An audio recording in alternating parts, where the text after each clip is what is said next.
Good morning, sports fans, and welcome to another edition of NDB Media's Sports Talk with the Guys, home of the Monday morning quarterbacks on Saturday. Yes, it is February 7th, 2026. Good morning and welcome, one and all. Hey, you know what to do. Hide the kitties, hide the children. We're trolling the digital airwaves because it is early. Oh my, it is early. It is, oh my God, early. But thank you for joining us.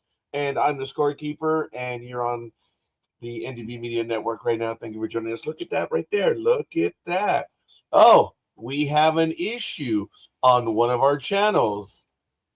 Absolutely awesome. So I guess I'm going to have to remove that one. Let me see. Of course, it's an issue on that end. It's always an issue on that end. So we're going to have to try to set that up real quick. I apologize. We are having a tiny bit of technical difficulties. So we're going to try to set this one up again. So we'll see what happens. Probably going to get another error report. But, confidential documents. Ooh, have to hide those things. Anyway, good morning, one and all. It's 50 degrees out here in hell. And already, good morning. Thank you for the love, Tony. One young man to an old man. I'll take it. You figure it out which. Anyway, the wind is heading out to the southwest at 2 miles per hour. It's out of the east-northeast, so it's going west-southwest. Wow. It's 50 degrees right now. It's going to get the high of 77, overnight low of 49, so it's actually going to be colder tomorrow at about this same time. And yes, good morning. Good morning, good morning, good morning. Pressure is at 30.18 inches, and if you can hear it in the background, that is, oh my goodness, that is the Java juice. Can't wait to have me some this morning. I'm done with soda, Tony. I am absolutely done with it. I'm going to be making a few adjustments to what I have to do, but you just learn things, and I'm done with soda. But I need to survive tax season, so I'm going to keep the sadly, I'm going to keep the I just thought of something. Ooh, sorry. Spreadsheet. I said spreadsheet for program rankings. Ooh, yet something else I need to do. Okay, I'll get to that after today's program. But anyway, thank you for joining us. Yes, Super Bowl weekend, man. It is absolutely awesome indeed. And we'll keep going through it. Pressure's at 30.18 inches and rising. We have fog outside, which is absolutely beautiful. Visibility is at 1.5 miles. So whenever you have a clear sky and you can see forever, I think they call it a 10-mile sky. Today it's a 1.5 mile sky. Sunrise is at 6:42 in about 37 minutes, give or take. Humidity is 100%. I felt it. I felt it. I felt it. Dew points at 50 degrees, which is right there. That means we have water out there. UV index, is 0 of 11. The moon phase is a waning gibbous. And the sunset will be at 5:27 p.m. tonight. So absolutely awesome. Taking a look around the world. Let me see. Today, in 1969, Diane Crump, who was 20, becomes the first woman jockey to ride against men at a major U.S. racetrack aboard Brittle and Bit. Man, they sure had a sense of humor even back then. In a race at Highlight Park in Highlight, Florida. Wow, back in 1969. I wasn't born yet. I was about to burst forth, though. As you know, my day's in April, but that's neither here nor there. Folks, it looks like National Rugby League Down Under. It's getting ready to go. Week 1 of 2026 coming up. We already have some preseason stuff going on. Yesterday, Cowboys 34, Bulldogs 30. That's how you know it's from the National Rugby League. And the Dragoons, actually Dragons, 28, Knights 18. Once again, I apologize. It's my thick accent. I'm still working on it. I think I told you that joke, guys, right? That I was on the phone, or I took a phone call, and I tried to explain as best I could in my mangled English on what one needed to do to report a stoplight or a signpost down. And as soon as I finished, the person, I didn't understand a word you said. At which point I said, just the other day, my supervisor had commented, this in the 1990s, that the Department of Public Works was offering English classes, pronunciation alike. And we laughed it off. We thought, it was directed at someone else. I had no idea he was trying to imply that maybe I should take the course. Thank you for letting me know that I'm bad in English. And I mangled the joke, so I just hung up the phone. I got very angry.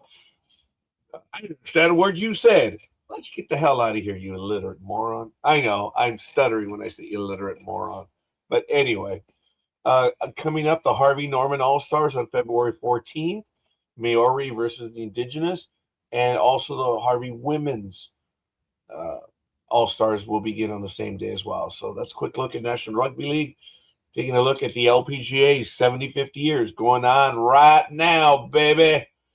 Let's see if they're actually doing something right now. And it looks like they're not. So we're going to head on over to the men. I know, I always look at this right before, but apparently I didn't do it today. The WMX Open. I'm sorry, the WM Phoenix Open in Scottsdale, Arizona. Ryu Hisatsun is minus 11, 131. Hideki Matsuyama is in second at minus 10, 132. And coming in, tied for third, Cody. Was it Cootie? Coody. I'm going to butcher that name anyway, to my heart's content. And Chris Gotterup are minus 8 and 134.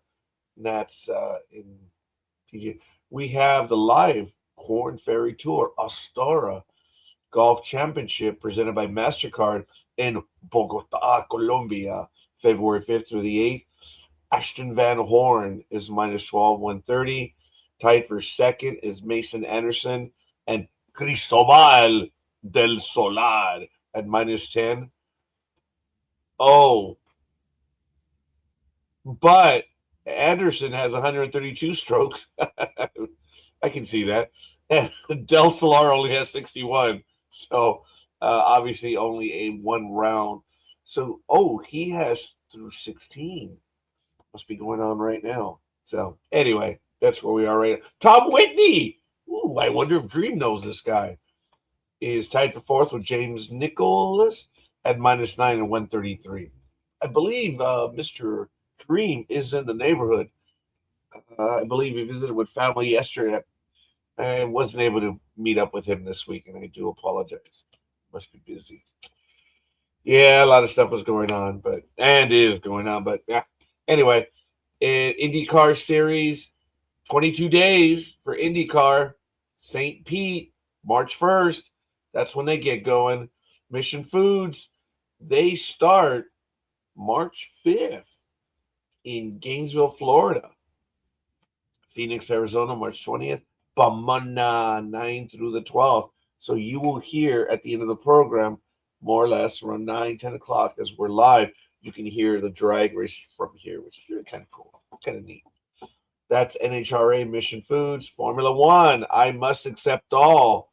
And I believe we're doing testing in Bahrain, February 11th to the 13th. Yes, I take quite a bit of pride in my ability to pronounce worldly terms. Yes, it's Qatar. It's not Qatar, you illiterates. It is Qatar. Ask someone from Qatar. They will tell you it's Qatar. It's not Qatar. Oh, for the love of all that is. I was about to end my public career had I finished that sentence. Oh, my goodness. Yeah. Thank goodness I saw that one coming. Scarkeeper's not that smart. I think my guardian angel woke up and said, "Whoa, dude, don't be stupid. Don't mix politics in that one." It was funny. But, I'm glad I didn't say that. Woo-hoo. All right. That's cool. Let's go back to NASCAR. I will ruin my life with NASCAR. Oh, don't forget NASCAR in Vegas, March 14th through the 15th. But let's take a quick look at the schedule. It's going on, man. And we already had the Cookout Clash at Bowman Gray Stadium on Wednesday, February 4th. Ryan Preece was the winner in the 60 car. Coming up on Thursday, February 12th, America 250 Florida Duel at Daytona. That's duel number 1, and then you have duel number 2, one at 7 p.m., then the other one at 8:45 p.m., all times Eastern. And of course, on Sunday, February 15th, you have the Daytona 500. We'll go over on the program a little. Well, we have Auto Trader 400, Echo Park Speedway in Hampton, Georgia, and then you have several others. When is my favorite one, which I actually missed part of it? I was so disappointed. You know which one? Sonoma. There it is, June 28th. I better put it on calendar right now. The Toyota Save Mart 350, June 28th at 12:30 p.m. So let's take a quick look at. Oh no, I didn't want MLS. Wrong link. NHL as we do the round robin here in the morning. Whoa, geez. We have the Olympics going on right now. I think we should have a schedule. So, Winter Olympics men's hockey schedule begins February 11th. And Canada projected. Oh, forget that. Yeah. So, yeah, the Olympics are here. So, I guess we'll talk about that a little bit. Big game tomorrow.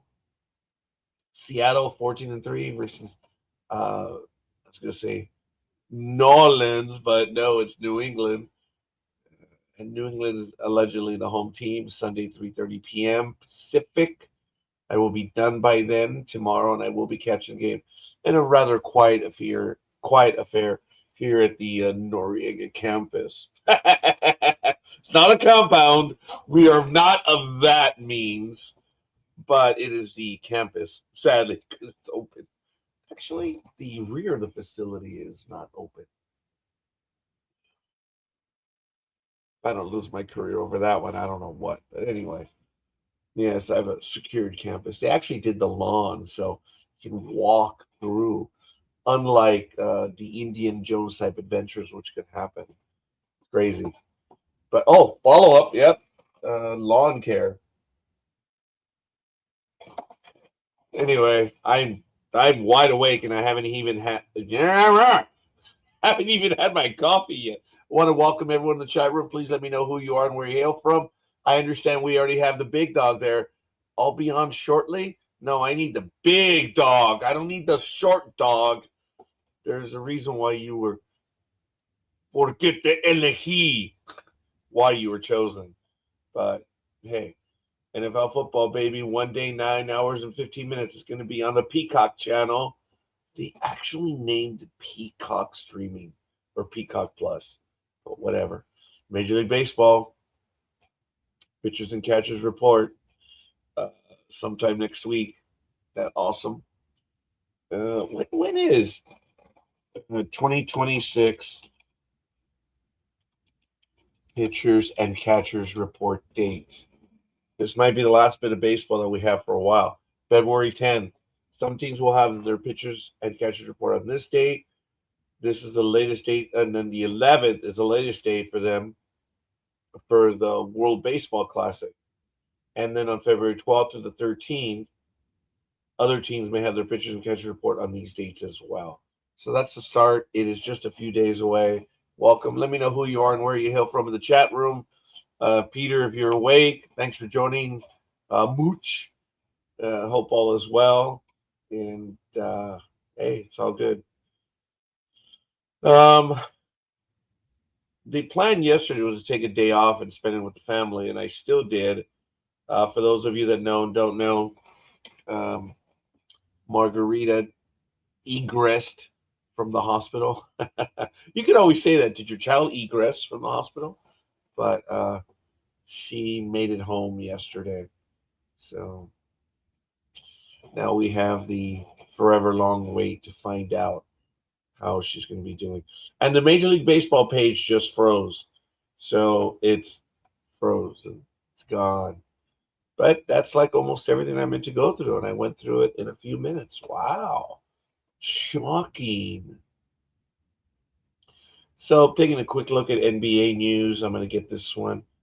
Apparently, the NBA issued some fines, and I'm going to put it in the chat room right there. Ask you to bear with me. And apparently, the NBA fined Cleveland Cavaliers coach Kenny Atkinson $5,000. Ah, street. LinkedIn, it's giving me problems again. Rats. I got to remove it, and I got to put it back in. Now, lame. So it's LinkedIn now. So we'll see. Okay, looks like we're back. Apologize for any disconnect, but figuratively and literally. He was fined $50,000 for aggressively pursuing, berating, and making inadvertent contact with a game official during Friday's 126-113 loss. This was last week, though. The league's head of basketball operations, James Jones, said the incident occurred with 10:59 left in the fourth quarter after Atkinson's second technical foul and ejection.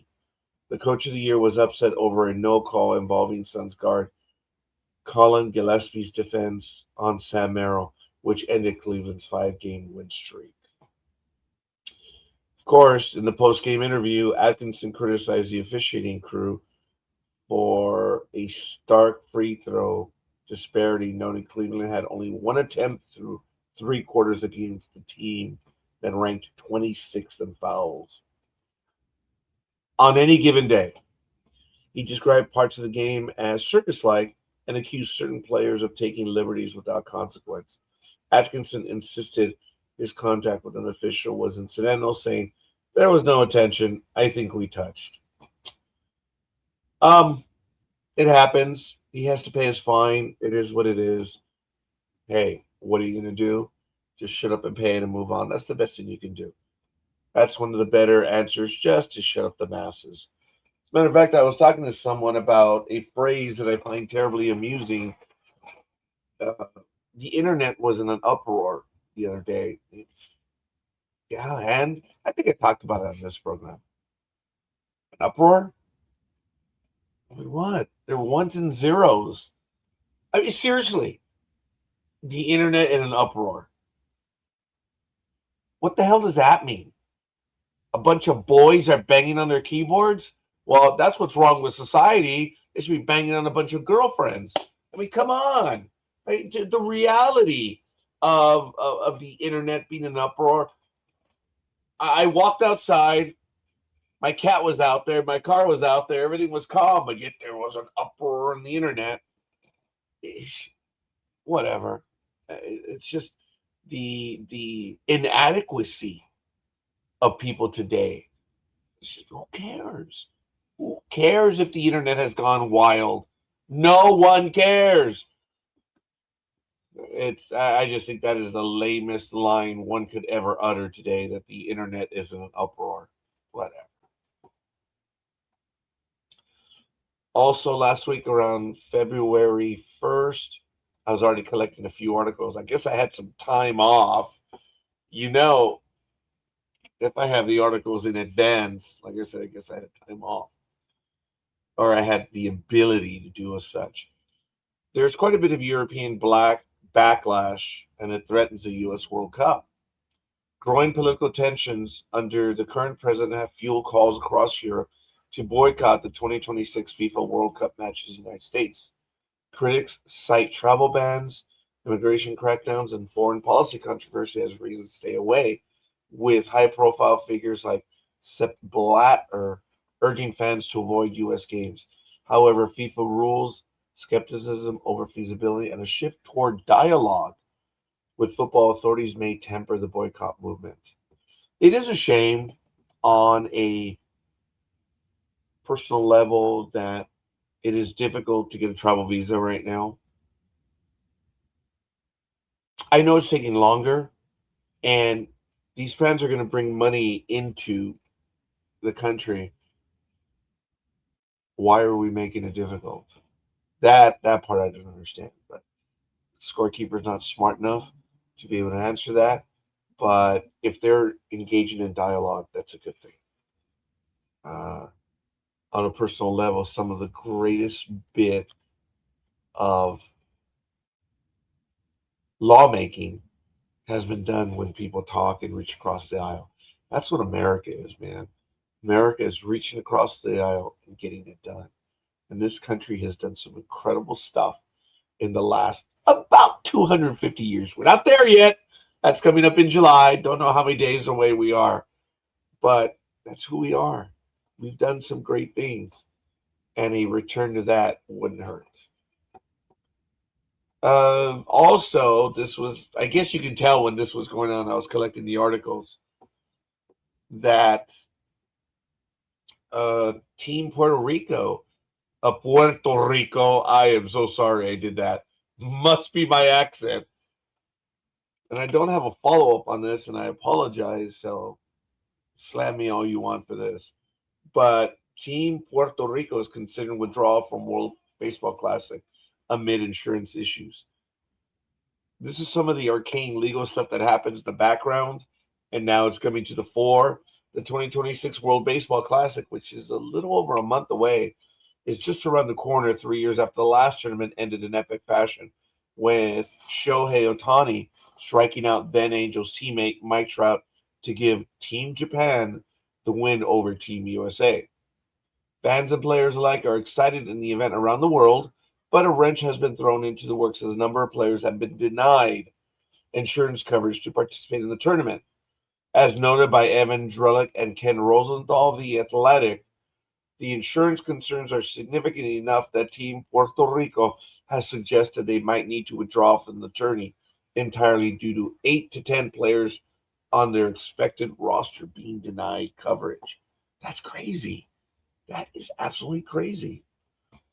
Puerto Rico's losses are headlined by team captain and Mets superstar Francisco Lindor, whose coverage was denied on the basis of minor elbow procedure he underwent back in October. That denied coverage comes in spite of the fact that Lindor is expected to be ready for spring training and played in 160 of the Mets games last year. After injuries to Edwin Diaz and Jose Altuve during the 20, we're like, anyone cares? Actually, I do. I care. Sorry. Jose Altuve got hurt in the World Cup. That's right. I can't say the lying cheaters never prosper, but Mr. Altuve did get hurt during the World Cup. Anyway, Drellick and Rosenthal report not only that insurance has become more expensive, but also the league's insurer has adopted more of a hardline stance on what players they will and won't approve. So Major League Baseball's project, the World Baseball Cup, is being handled as a tourney. That's it. Recent surgery and trips to the 60-day injured list are typically disqualified for receiving insurance coverage, according to Drellich and Rosenthal. I love reading what Rosenthal writes. I think he's a wonderful journalist, and he has been on, I believe, on Fox as a sideline or a field reporter on the national games. It's really cool. When he was with the Sporting News, I believe, and several other outlets, you could email him direct, and he would always respond.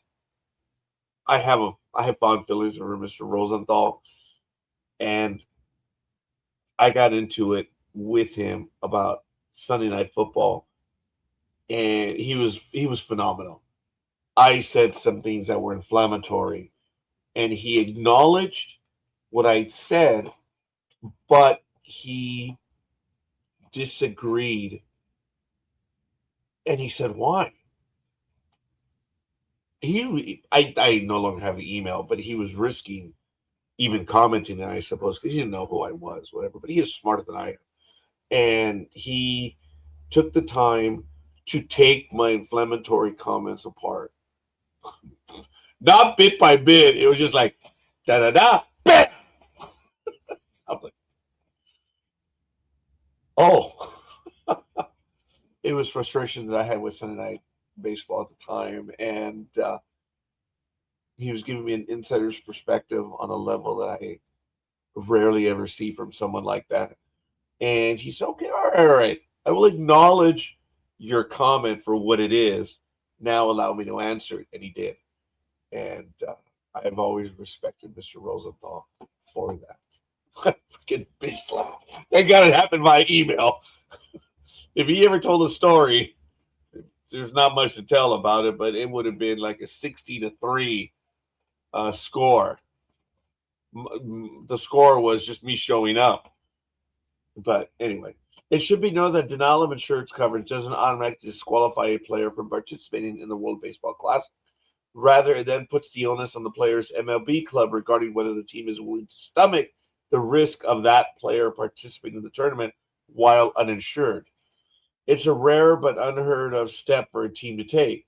Rosenthal and Drellick note Miguel Cabrera's participation in the tournament back in 2023 as an instance where a player was permitted to play uninsured. Of course, it should be noted that Cabrera was headed into the final season of his Hall of Fame caliber career and was already slated. Yeah, all right. I lost interest in this article. Oh boy. Oh man. It's like, come on, why do you ruin a good bit of story? Oh, well, they're writing on someone else's reporting. Or all you had to say that he was going into his final year before Hall of Fame considerations. For you to say, his Hall of Fame career, dude, you are that little kid that always is talking about the movie when you're walking in to go see it. He's that little kid that has to spill it for everyone because it's single child syndrome. It's just, they have to be the ones to tell you everything. It's just so disappointing. It's sad. It goes back to the parents. Get the job done. Single child syndrome. Get it done. But anyway, I guess the frostiness just wore off. I have to say, I don't know if I'm looking at the big dog. I think I am, but I guess I'm not. Right, big dog? Am I? You're facing the other way, yeah. Okay, I'm facing the way. That's not the way it looks to me on screen, so I have to fix this. So I believe I may be facing you now, big dog. Yes, you are. I don't know why. I hate the camera. And but dispense with the asoisticness of my commentary. Good morning. I applied it to myself. Good morning, big dog. What the hell's going on? What you slurping this early in the morning? Oh, just water. Yeah, I don't even have that. Oh, yeah, I do. I have the water right now. I'm gonna. How you doing? Did you get much rest at all overnight? Yeah. I suppose I did. It was a lot easier. I got home at about 5 o'clock in the afternoon. I didn't realize how much energy I had spent all day, and I was expecting to do other stuff. For those that know and don't know, I'd already said my uncle, Rudy, had passed away as well, and we were going to have his services yesterday, and I missed out on them because we had word that Margarita was coming out. So it took 5 hours for her to egress. It's like, how hard is that? But anyway, finally got home, went to get the medication, made lots of follow-up appointments, and then I woke up at 10:30. I don't know how or why. So I appreciate that, big dog, you asking. It's just it was a bit odd yesterday. I was on the tired side. Woke up 10:30. I was here for some ungodly reason. I was prepping for today and for the weekend. And then I think at around 11:30 or 11:45, I'm like, oh, come on, dude. Stop it. You're too old for this shit. So I went to my room, set my alarm for 4 o'clock. I set it like, don't be stupid. 5:30. I put it to 5:30. I woke up at 4 o'clock. And I'm like, oh, stop it. And then I put the TV on to fall asleep, and I think something happened where I'm like, okay, thank goodness. Bet you the alarm's going to go off. Son of a bitch, the alarm went off at 5:30. Oh my God, it was a long night, but it wasn't bad at all. But anyway, um, hey, it is what it is. But good morning, Big Dog. I hope you're doing well. And I want to give a quick shout out. Today is February 7th. You see her chair right there. That's Claudia's chair. Today is her birthday. Happy birthday, Claudia. I hope you enjoy your day. And I don't know what anniversary you're celebrating today. She loves to tell people, I'm celebrating my 19th anniversary to 21st birthday or something. I forget, whatever it is. But good for her. So she's the eternal 29. Well, that's the joke that I got in trouble over because she did the math wrong at Applebee's. And scorekeeper, the dumbass that he is, like, wait a minute. No, you mean 9, not 8. She's like, it is those rare moments that as a manager, you realize when the subordinate turns to you and they have this look in their eyes, and you have seen death incarnate. And it's coming for you. There's nothing you can do about it. I've seen that. And, it has to do with women's age. So, she's the eternal 21, Big Dog. And that's how she goes by, doing the math. I have given up trying to do the math because I was a dead man that night. I was a dead man walking. I saw it. I saw that which was coming, and it was... I've only seen it the other time when I was at a second-level grievance hearing, and we were in a huge conference room in Public Works. It was so funny. I forgot about this until this week. And it was a very caustic situation. Huge conference room. And I was on the far side throwing my pedradas, my rocks, because this was easy. I told the group of 12 employees, these are the steps that we have to get so you can get legal resolution. But today, kids, this is for you. Oh, my God. I went on the attack, dude. That was one of my best days that I've been in court. And it ended like this. The division head was trying to finish it up and say, hey, guys, I want to let you know that no matter what, my door is open. You can come in and see me at any moment. This is the way I operate. And I had moved up a little closer, at which point I said, well, if that were true, sir, we wouldn't be here for the second level grievance, now would we? And then I wonder why I ended up where I ended up. Stupid. I mean, it was Hollywood-esque moments, guys. And bam, I shot myself numerous times. And then I wonder why I have the eternal pain from Alaska on my heel. It's from all the times I shot myself. But that was funny. I remember that one. Well, as evidenced by the fact that we're here, sir, we know that not to be true. That's going to be in one of my books. As a matter of fact, a lot of my moments with management and stuff in employee relations will be in my story.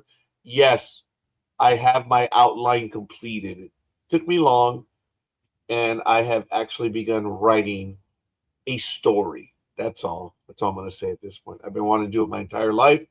I'm 56. The days are running out, Big Dog. Is the book just going to be about your life in the job that you just retired from, or will it also include thrifty drugstore stories? Oh, I appreciate that, Big Dog. No, it's not going to be look at me type story. No, it's going to be a fiction story, and I'm just saying that these moments are going to be in my stories. Oh, no one wants to know my story, Big Dog. They have it on the internet. It is there, but all those real life moments will be in my fiction story. So I've talked about it. I had several outlines. I've completed the outline. I know the story I want to tell. I will tell you that the first book is tentative or story. I didn't want to say book. That's a bit pretentious and stuck up. The first story is entitled spring training. Okay. And it has nothing to do with baseball other than the title itself. There are other stories. One's going to be called Knuckleball, another one's Screwball, another one's Sinker, another one's going to be High and Tight.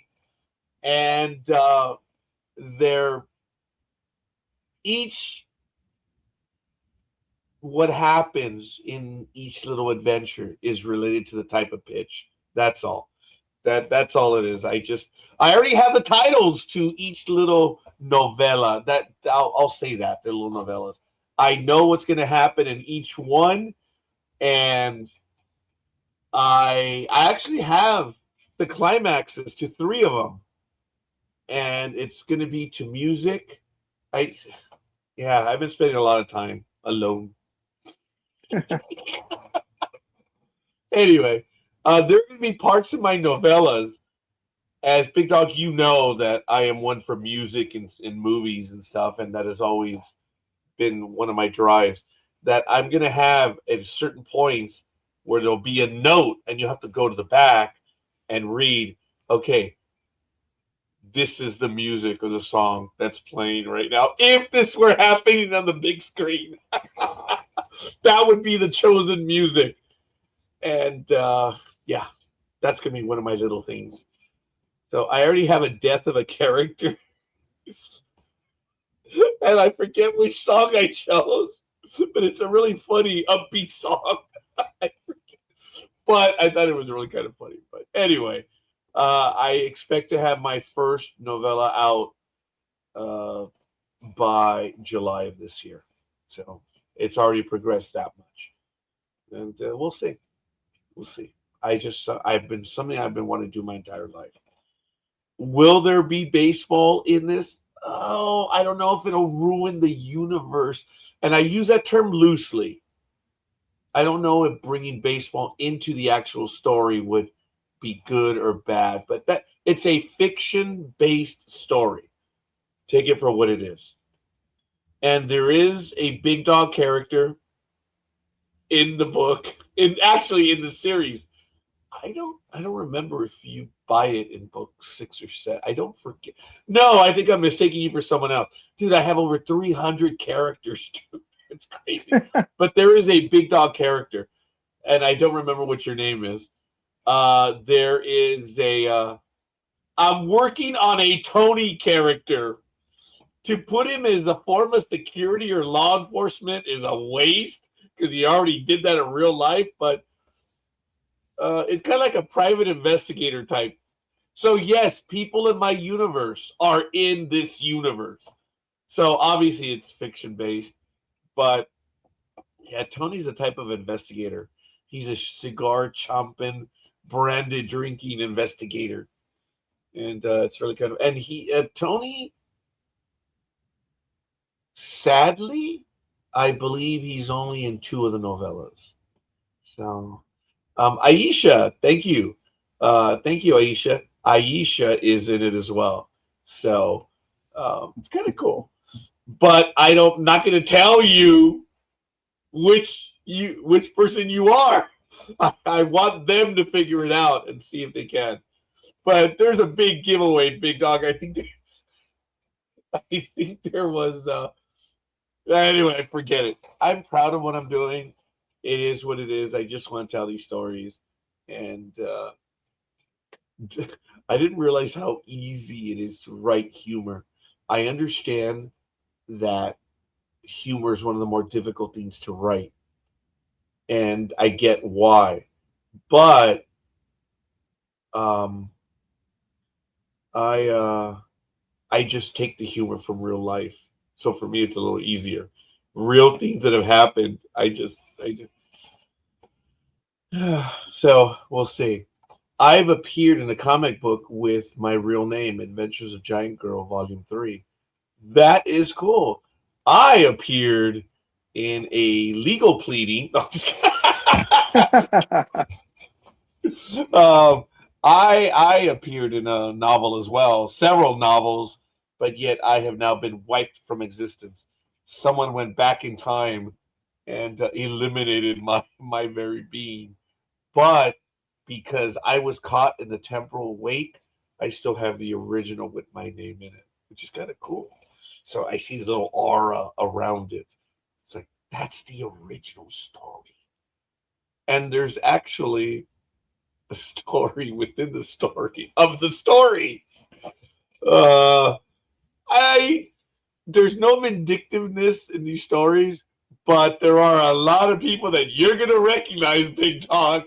And it's commentary. It's just, I'm looking so forward. Is it, in effect, a biography? No, it's a fiction-based story. It's just these people that have come through my life have been added to this fiction-based story. There's no derisiveness. I do kill off some people. Oh, joyfully. And the funny thing is, most people won't figure out who it is, but because I've been on this earth for 56 years. So it is. Does Bam buy it? You bet he does. and his is one of the funnier ones. It's not homicidal. It's not whatever. It's just there's a lot to my planning here. And for those that will remember Bam at the very beginning of NDB Media, yeah, bitch, he does buy it. So anyway, it is all good in the hood. And I imagine the people that know him are already snitching over to him. Hey, dude, he's talking crap about you. Whatever. I'm just talking about him. So if I'm talking crap, I'm talking about him. Ooh, there's a bit of maliciousness right there, huh, Big Dog? Nah. None whatsoever. Folks, there are going to be people from my former workplaces. You know who's going to be? Oh, I would love to include Paramo, but no one would know other than you. But anyway, it is what it is. I have been working on it diligently for the longest time, and I am. We'll see. I hope you guys like. The first one is going to be released to the public for free, and we'll see. It's actually a shorter one. That's why it's called Spring Training. So we'll see. All right. Well, Big Dog, I apologize. I've been going on and on and on. What a shock. Did you hear in Major League Baseball that Frank Thomas was a bit pissed off at what happened? No, I did not. I missed that. What is he pissed off about? And it's really a shame because the big hurt in Major League Baseball, I don't know if there was a more terrorizing, I don't know if I even said that correctly, terrorizing hitter in his day. You know him, the Chicago, that big, bulky, huge first baseman that, dude, if the ball was anywhere in the stadium, that guy was going to slam it out. That guy was really, really good. But White Sox legend Frank Thomas rips the team for Black History Month graphic. Apparently, and I'm going to see if I can get to it right here. I'm going to go to the screen. So I ask you to bear with me, folks. But now that I have multiple screens, yes, I'm being stuck up. Here it is. Apparently, and this is from the Chicago White Sox. Here's the graphic. In celebration of Black History Month, we reflect upon momentous firsts for the organization. And they have quite a few players that are listed here. And Thomas was less than happy about it because what the franchise did. His comment was, I guess the black player who made you rich over there and holds all of your records is forgettable. Don't worry, I'm taking receipts. I guess he's pretty upset. Thomas was a 5-time All-Star and 2-time American League MVP during his 16 years as a member of the White Sox. He won 4 Silver Sluggers, topped 500 runs, and had a career slash line of 301 batting average, 419 on base, and a 5.55 slugging. That's impressive. He was inducted into the Hall of Fame in 2014, his first year on the ballot. Aside from his individual career milestones, Thomas also holds several White Sox records. He is a franchise record holder in home runs, 448, RBIs, 1465, runs, 1327, doubles, 447, walks, 1,466, a slugging percentage of .568, and an on-base percentage of .427. All on his own, man.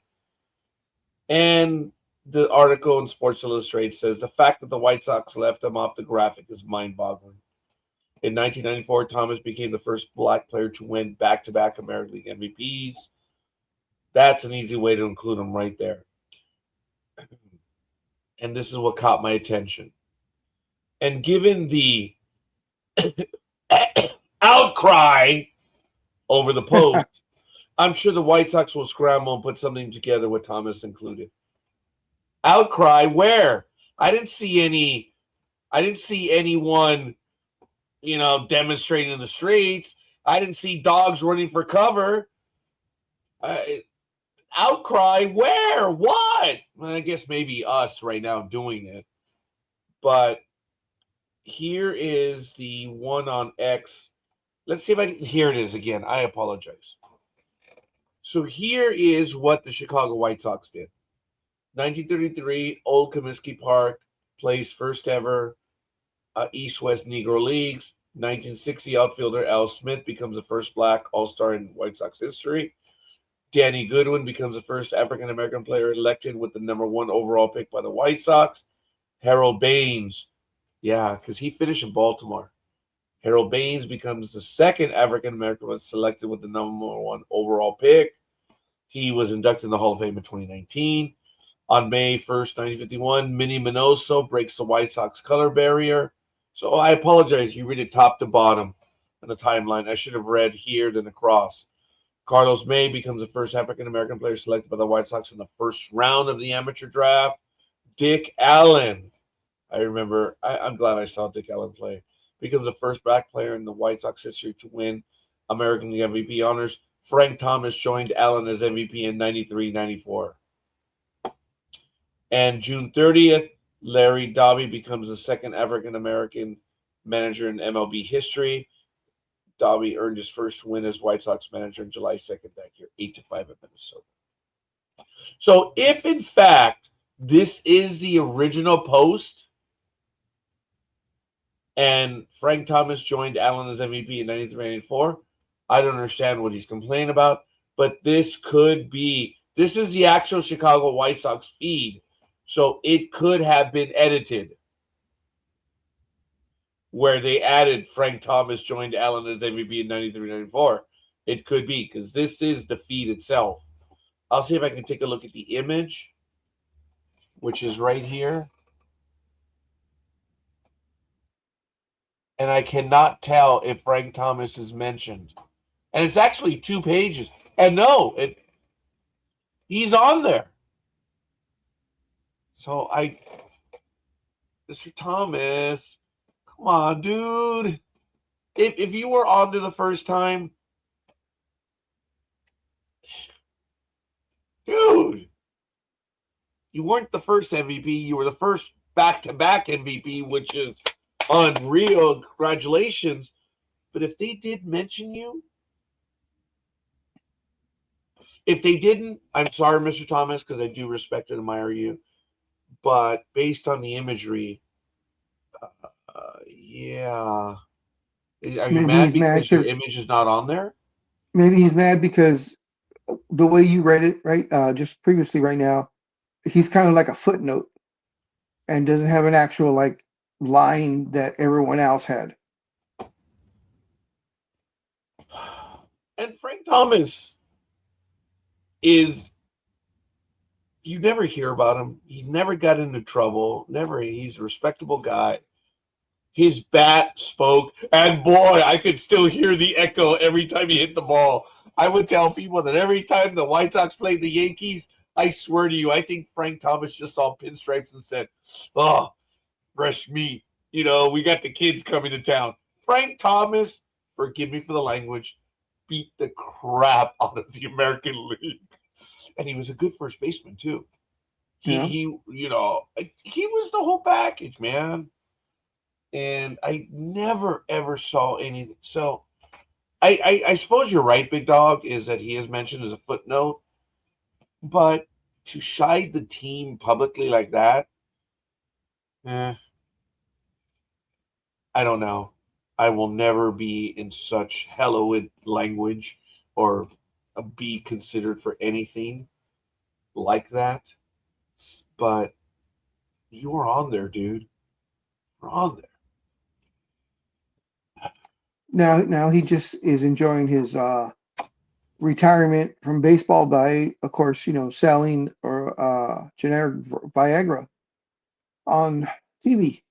Oh, is that what he's doing?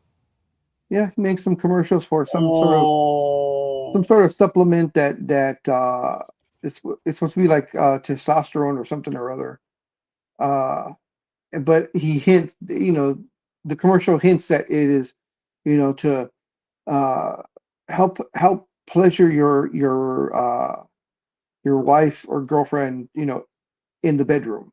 So well, okay. I didn't know that. But speaking of pleasuring oneself, I have to tell you that Foul Territory, I guess they're on Instagram or they're on Facebook or they're both. They had Mr. AJ Przinsky, the catcher, on, and he was talking about that everyone prior to 2005, because of the Mitchell report, everyone prior to 2005 should be allowed into the Hall of Fame because taking steroids was not illegal. It wasn't in the rules. I guarantee you it wasn't in the rules. Mr. Brzezinski, jackass, um, just because you chose not to read the rules doesn't mean they weren't there. This has been one of my claims and baseball's claims. It is in the language. You are not allowed to take anything that is illegal. And just because they don't mention steroids without a doctor slip, which is illegal, it says any form whatsoever. Folks, uh, to now be a revisionist, because that's what he's trying to be, saying that, oh, no, all these guys should be in, but everyone after 2005, you should know because it was in the rules. And then no one can be, if you're suspended after that, you can't be. Yeah, it was in the rules back then too. Mr. Brzezinski, you are hated by everyone who is not your teammate. Remember, he's a catcher that yep. yeah, okay. He was a tough guy. But when you say, I guarantee you, why don't you show us one of your contracts, Mr. Brzezinski? Baseball players have shown their contracts. We've seen them. We know them. We know what's in there. And that's why when you get the single child syndrome yelling at the top of his lungs, I wasn't in the rules. I wasn't in the rules. Dude, it's always been in the rules. You cannot take substances that are illegal. And to say that steroids were not illegal, they're not. There are some that you cannot take without a prescription. And those are the ones that they were taking. Ask Aroyd what happened in 2009. He took the illegal substances with a doctor's permit. Remember we talked about that? His monster year in 2009, he was taking a certain steroid under the advice of doctors. So the player contended that he had to take this. His doctor gave it to him. So Major League Baseball said, okay, here's what we're going to do. You're going to go see our doctor and your doctor, and I think it's a neutral third party after that. And yes, he played using steroids in 2009, stuff that are illegal without a doctor slip. I know 2009 is after the fact of the Mr. Brzezinski 2005 statement, but nothing's changed, folks. So it's up to these people to come up with different excuses. To say that it wasn't illegal, I guarantee you, Mr. Brzezinski, I am a nobody, but I do know what I'm talking about. So how about you just put me in my place, Mr. Brzezinski? Why don't you show us a player contract? Why don't you just go ahead and end it? But for you to say that I guarantee. What does that mean? That's like, oh, there's going to be an uproar on the internet. Doesn't mean anything. Sorry, big dog. I think I'm a little angry this morning. Nah, you're doing fine. Yeah. So how are you doing? A little tired there? A little bit tired. Fighting off a cold flu. I don't know what the hell it Oh, was. So yeah, that's why my unfortunately. voice is a little raspy. You're raspy, lad? You're Yeah, raspy here? Tony, where the hell are you? I need you to judge whether he's raspy or not. And and Aisha, I guess you're due in about 3-4 minutes. So, Big Dog, I asked you to carry the ship for a moment because my cup of coffee is already ready. And I need, I said coffee. Okay, hold on. I'm going to have a cup of coffee. I'm going to have a cup of coffee. I'm going to have a cup of coffee. There it is. I called him. I called Coffee 77. Beetlejuice. I won't say Beetlejuice 3 times, though. But I did call him. Let's see if he shows up. Sorry, Big Dog. Really, it's right there. I'll be right back. Alrighty, folks. Hope you guys have all been doing really good. Billy, you had a good week. Of course, scorekeeper finds something wrong. The Olympics, of course, just started yesterday. The opening ceremonies. I haven't had a chance to watch any of the competitions yet. But the Winter Olympics are okay. For me, the Winter Olympics is secondary, but Lindsey Vonn, we talked about this last week, that she injured her knee. She says that she will be competing, no matter what. So I don't know what her chances are to place, um, in the top 3, but we shall see. I was talking about Lindsey Vonn, scorekeeper. Yeah. She vowed to be in the Olympics. When you said she and knee, no derisiveness. I kind of thought you meant Lindsey Vonn. Yeah. No derisiveness, folks. It's just Lindsey Vonn. Oh my God. Wow. I would bow to her. Oh, hell yeah. To know the things that she's endured in her career. Wow. And she's coming back now. Oh, so she is going to compete, huh? She says she's gonna compete. Wow. I would have to verify it to make sure, but I could have sworn I heard it on the news that she said she tore her ACL. And I believe her thinking is she probably went to the doctors and they said, well, it can't get any worse. So she's going to go ahead and test that theory out. Wow. Yeah. So speaking of the Olympics in Milan, it's going on right now, and the first medals of the games will be awarded. So Cool. yeah, I believe we already have a few winners. Jessie Diggins took the course for the women's 10K skiathlon and finished 8th. Snowboarding will also hand out his first medals of these games in the men's big air. The figure skating team event continues the men's single short program, and the ice dance free dance, and the U.S. women's hockey team faces off with one of its toughest opponents, with medal hopeful of Finland. So there is some stuff going on right now. A Canadian figure skater, Maddie Shizaz, shared the email she sent her sociology professor asking for a short extension. This genuinely happened. This genuinely happened. Competing in the Winter Olympics seems like a pretty good reason to have the request granted, and she, including a link to the press release as proof of her participation. This is funny. This is really cool. Of all the reasons to ask for an extension on an assignment, this is a pretty good one. Canadian figure skater Maddie Sheezes posts her email to her professor seeking an extension because she's competing at the Olympics. Attached the press release for proof of participation. That's funny. It is, man. That is cool. LOL. I love being a student athlete. So this is the actual email. She attached it. That is so cool.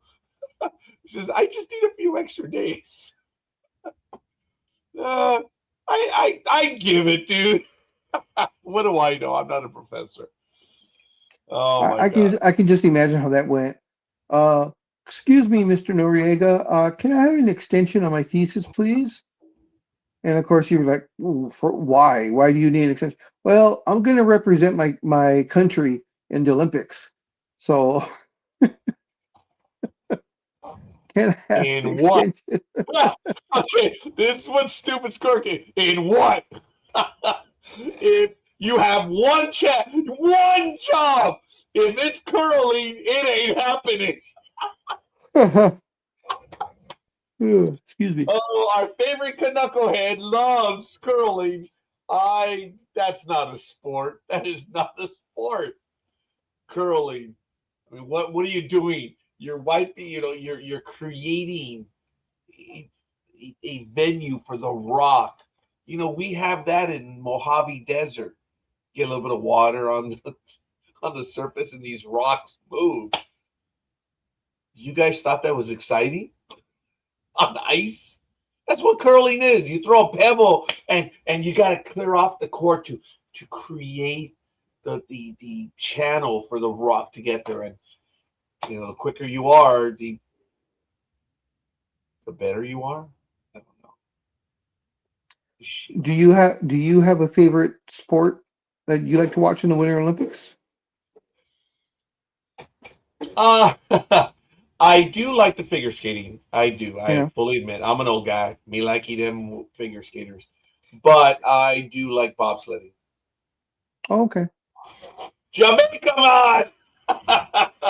Cool runnings. Yep. Oh my God! Yes. I've watched the bobsledding.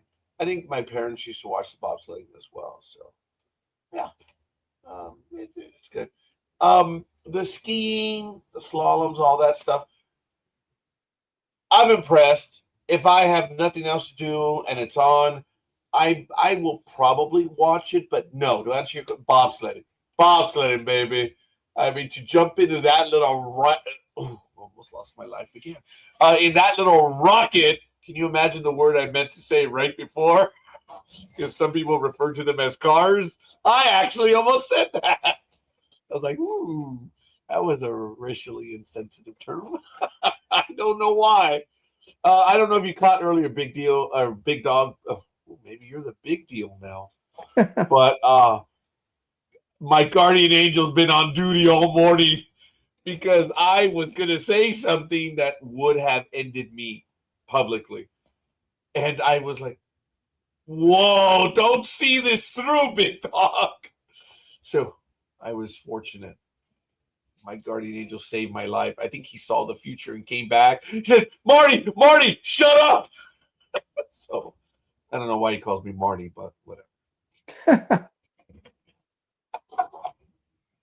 I am dying to reach for a spoon for my coffee, so forgive me. Oh, there. Use your pinky finger. Yeah, you heard right. What? Yeah, you heard right. No, I heard pinky finger. Yeah, I said use your pinky finger. No. I need to get the spoon. There we go. I have everything but. On Thursday, I went to Smart and Final, Big Dog, with the intent to get the box of the wooden stirrers for coffee. Oh. $150 later, I am You got everything. You got everything but that. I'm in my daughter's car and I park. I'm like, oh, come on, man. I had gotten everything but that. And speaking of everything but that, good. Okay. You want to be the director of programming? We'll see. I will move you around, Aisha. But all kidding aside. Konnichiwa. Wow! So the argument has begun. Oh, All I did was replace Big Dog where he's meant to be. He's meant to be there. Not, yeah, okay, yeah, that's where you belong, at everybody's feet. Just remain in your position. I don't care about that. Big Dog goes in that position on the screen. That's where I put him back. Okay. If it you is wish much to argue about it, appreciated. scorekeeper, please continue. November Foxtrot India. I need a cup of Joe. Yeah, you enjoy your cup of Joe. And how's Big Dog? How you doing? I'm doing fine. Doing fine. Been better, but I'm doing fine. Good to hear. Yeah, it's one of those months, years. Yes, yes, it is. Yeah. You have now been retired for a little over 2 months or thereabouts. Please correct me when I'm wrong, because you do. How is the retirement? I'm still trying to find my feet. I'm still trying to find a routine. Other than that, not a lot going on. I talk to people on the computer occasionally. If they're around, if they ain't, then I don't. I don't go anywhere now, so the only day I go out is on a Friday, so the outside world is beginning to be a Friday only place.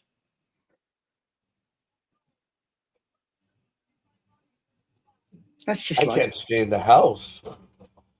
I have to walk more. So my daughter and I, we're 2 days at the bookstore, and we're there on Monday nights after I do the Monday night program. We will head over there for 2 hours, and then on Friday, due to the parking situation in my cul-de-sac here, the morons in the city of Pomona, you're morons. On your website, it says we are instituting new parking restrictions. On one side of the street, it will be on one Friday and then on the other side, it'll be on another day. While in a cul-de-sac, I guess they couldn't think it through. So for a square block area of 6 square blocks, everyone has the same parking restriction. So for everyone that knows and don't know, it is what it is. I don't have a driveway in this house. The garage is here for my carriages, but I use it for other purposes. So it's the issue that I have to deal with. So my daughter and I at 8:00, we get in our cars. And I will not say we leave one somewhere, and I'm not going to say where because I have enough haters in this neighborhood that they'll probably do something about it. So we drop one off, and we go to breakfast at 8:30 at El Merendero in downtown Pomona. And then now we're going to Costco because we have to do this twice a month on the first and third Fridays. And we do our run to Costco. We take about an hour, and then we go to the bookstore till about 12:00. So that was my plan yesterday, because then I was going to go and visit with my family. As I mentioned, my uncle passing away. We're done at 12. Services start at 1, interment at 3. Family get together at 5. Well, at 11:45, I show a missed call from Pomona General. I'm like, okay, oh my God, they called. Leave a message. No, they didn't leave a message. And it's the main line, so I don't know who called. So we rushed over there. We were there by 12:15, and we were told that she's going to be going out. She'll be going home. Okay, let's go. Cool. Well, you see, you live in a big city. 5 hours later, we were still there. Yeah, I mean, you live in a big city, so there's all this stuff to do. I live in the middle of nowhere. You do. I know when you showed me, it really hard in the middle of nowhere. We are in the middle of nowhere. I mean, basically, we could go and stand on top of a hill and shout, "Coo-hoo, Tarzan, catch me," and we'd be there for the rest of the freaking century because there'd be no bugger around. Literally. I mean, most of the squaddies, I think, are in Lithuania or Estonia. Most of the civvies are just, well, they're stoned out their head, so that they don't really care. So really, there is bugger all to do. Note. Unless I travel at least, what, 10, 20 miles away? It's Pay for parking. Pay for parking, yeah. Oh. Pay for parking. It's going to cost me an arm and a leg. It's not worth it. So I have now decided that my collection here, that I've gone through once before, all this stuff and this stuff, I've started to go through it again. So I am busy enjoying myself watching anime. Wow. And today I'm watching The Six Nations. Oh, I was till I joined you. Oh. Because The Six Nations started yesterday, you see. So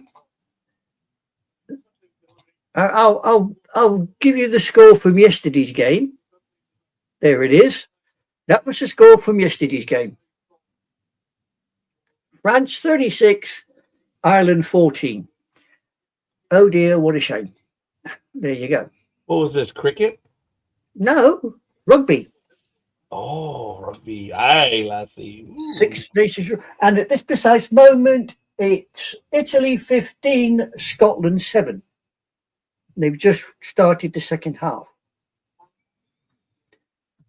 So once again, Scotland is snatching defeat from the jaws of victory. A bit like the Dallas Cowboys. Or the Raiders.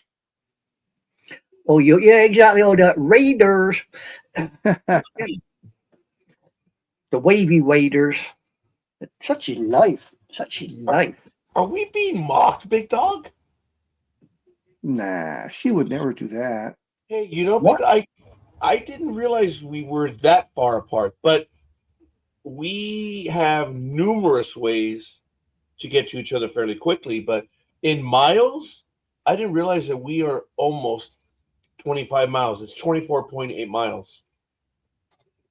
I would not have bet on that. I would have thought it was like somewhere in between 15 miles. I know I'm splitting hairs here, but we're 25 miles apart. Wow. I There you didn't go. think it was that much either. Huh. We know what it is, and traffic in commute times is 40 minutes.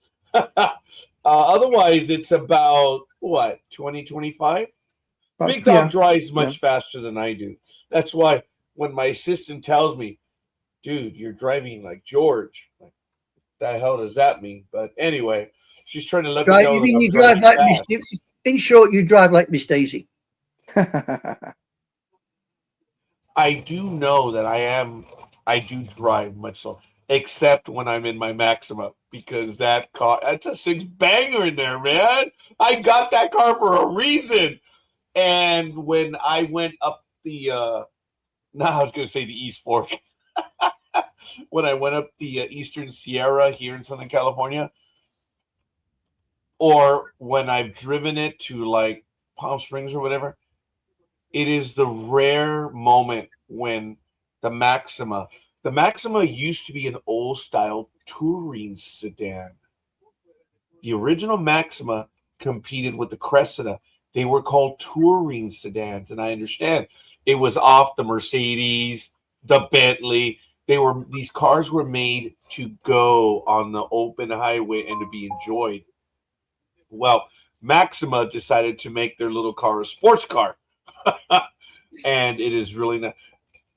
When I'm in the car and I see the front of the Mach 5, man. I mean, it's fun. So my daughter's a little agitated, and I'm agitated when she's agitated, but she says, well, I don't go anywhere because, it sucks up gas. I'm like, no, it doesn't. Well, remember when she went to New York in 2022? I took the car to work every day. Yeah. Son of a, remember? I was like, oh, okay, all right. And I drove it around this past week. Yeah, it's a big engine. I would have gone bankrupt had I driven that car for Lyft. And yes, they would have paid me a little extra because it's a higher class car, but no. I spent $75 in gas every 2 days to take it to and from work. I'm What's your 32 score on miles. that? I'm 32 miles one way. So that's about 18 to 20 miles a gallon. So I'm effectively blowing 2 gallons. That's, I guess, $8 to $9 one way, 18 the next day. But Scorekeeper doesn't drive 55. It's the maximum. I got to say, when I was at work, I used to do 100 miles a week to and from work. Yeah, that's That okay. would be it. That's 20 miles a day. 20 Yeah. miles a day, 10 there, 10 back. My little 1600cc engine, I would have to fill it up, well, top it up once a month. Wow. Good for you. Wow. Hell yeah. Yeah. Look, So, I mean, if I was to leave here and travel to, say, Salisbury or in Andover, I could do from here to Andover, which is about 10, 15 miles away. I could probably do that in 10 minutes. Up the road, dual carriageway, hit 70, straight there. Not a problem. when I had the Nissan the Nissan Versa, that little car, it was really a great little car. Huh, big dog. I mean, we went everywhere in that little car. Yeah. It Yeah. was Good fairly thing about Nissans. Nissans were always the same. I had a Nissan, and it was great. It was fantastic. The only reason I got rid of it was I took it in to get it sorted in the garage, and they wrote the damn thing off. Yeah, well, eventually there was a leak in the engine block and in the pistons, and it was like, I believe it was cracked at the very end. Oh, I wanted to save that car, but I knew the parking restrictions were so many things were happening in my life. Had I had another 6 months, I would still have that Versa because the body, the frame, for having 200,000 miles, that car was perfect. I had the AC redone, everything. I would have just got a brand new engine. The car was still in great shape, but it happened when I couldn't fix it at the time. Now I'm like, today, right now, I was like, just buy a new engine. But back in 2024, that car gave me 10 years, 200,000 miles. It was a nice, solid car. The car And I've I got would spend now, $4 a week in gas to and from work. I'm sorry, Anime Girl. yeah, the car I got now, I've had for the past 8 years, nearly 9 years, Yeah. Good. and she's still. I'll be back shortly. Are you gonna go? Oh, I have to take cats to work, but I'm going to switch right now, so I'll be back in a few minutes. Sounds fair. All right. catch you later, Terminator. Well, folks, it is Sports Talk with the Guys. I know we do get off track on this, but we are real people and we enjoy each other's company. That's why we talk about what we talk about. But let us know who you are and where you hail from. Tony, where are you? He's probably on his way to a Super Bowl party now, and I envy him. But I would love to talk to the cigar chomping, brandy drinking, private investigator. Well, he's not a private investigator per se in my universe, but he is an investigator of sorts. But anyway, and I am disappointed, Aisha. I fully, because I can talk about what I've been writing. I did stick you more to what you did in real life, and I have to change your character up quite. I have to work on your character a little bit more. And you were someone that you were the grizzly old veteran, and I'm like, that would not surprise me. yeah. But I find out about this giantess thing 4 or 5 years ago, before it got published. Yeah. And about beginning of this year, just after Liz passed, a message popped up on my Facebook page. and it was from the author, Sabrina Pandora. And she went, I'm published. And she's got 6 books out on Amazon. And I thought, I know I'm in there. I'm going to have a look. So I did.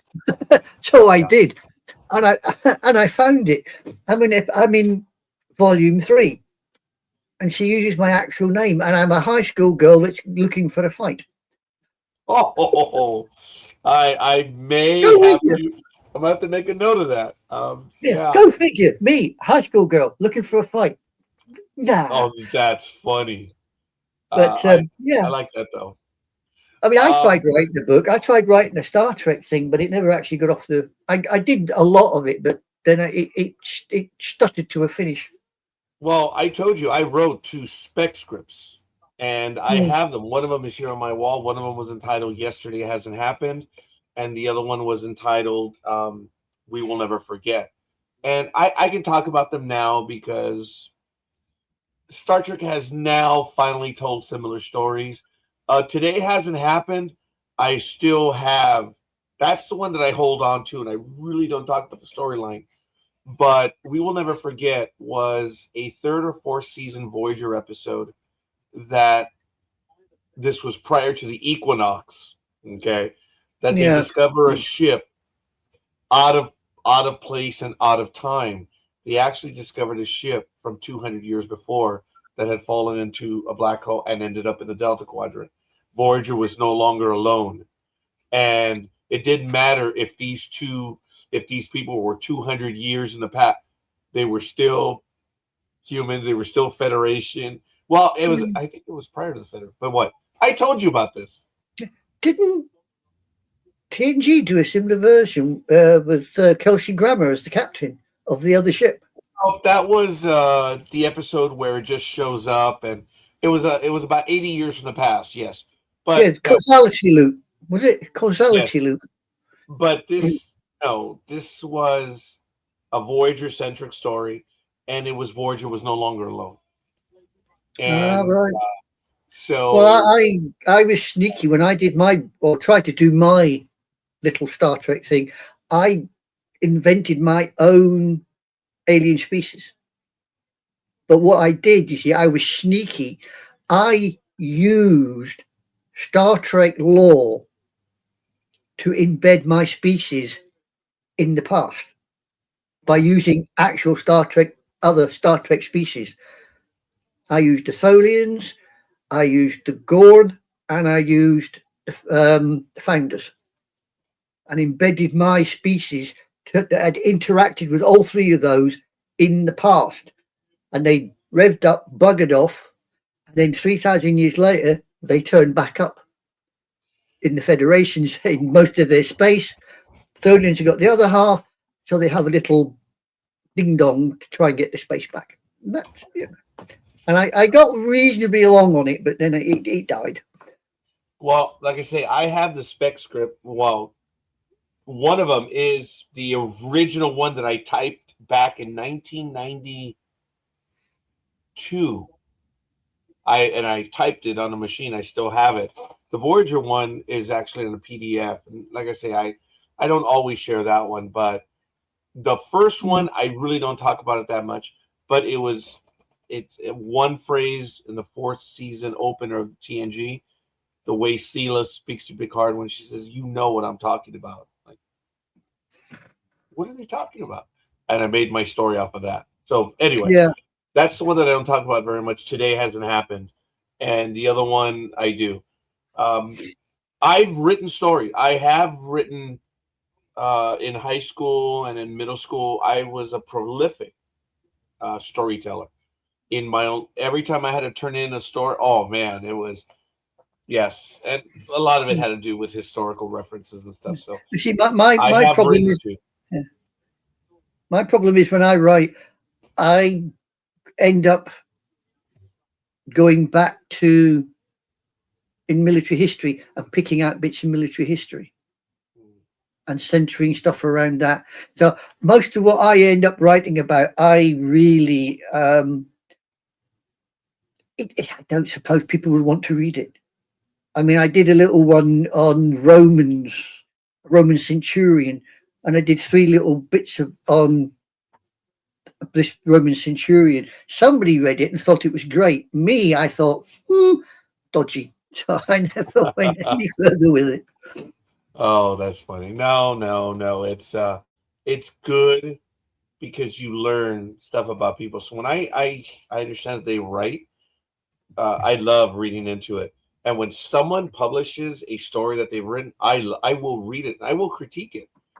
And I do enjoy doing. That's what we do here on NDB Media. We critique story, television, and stuff. And I believe we're fair when we critique it. We're not here to destroy. We're here to give commentary on what we saw, and it's kind of cool. But anyway, we did discuss a few stories this morning. As Big Dog said earlier, Lindsey Vonn is going to take another downhill training run.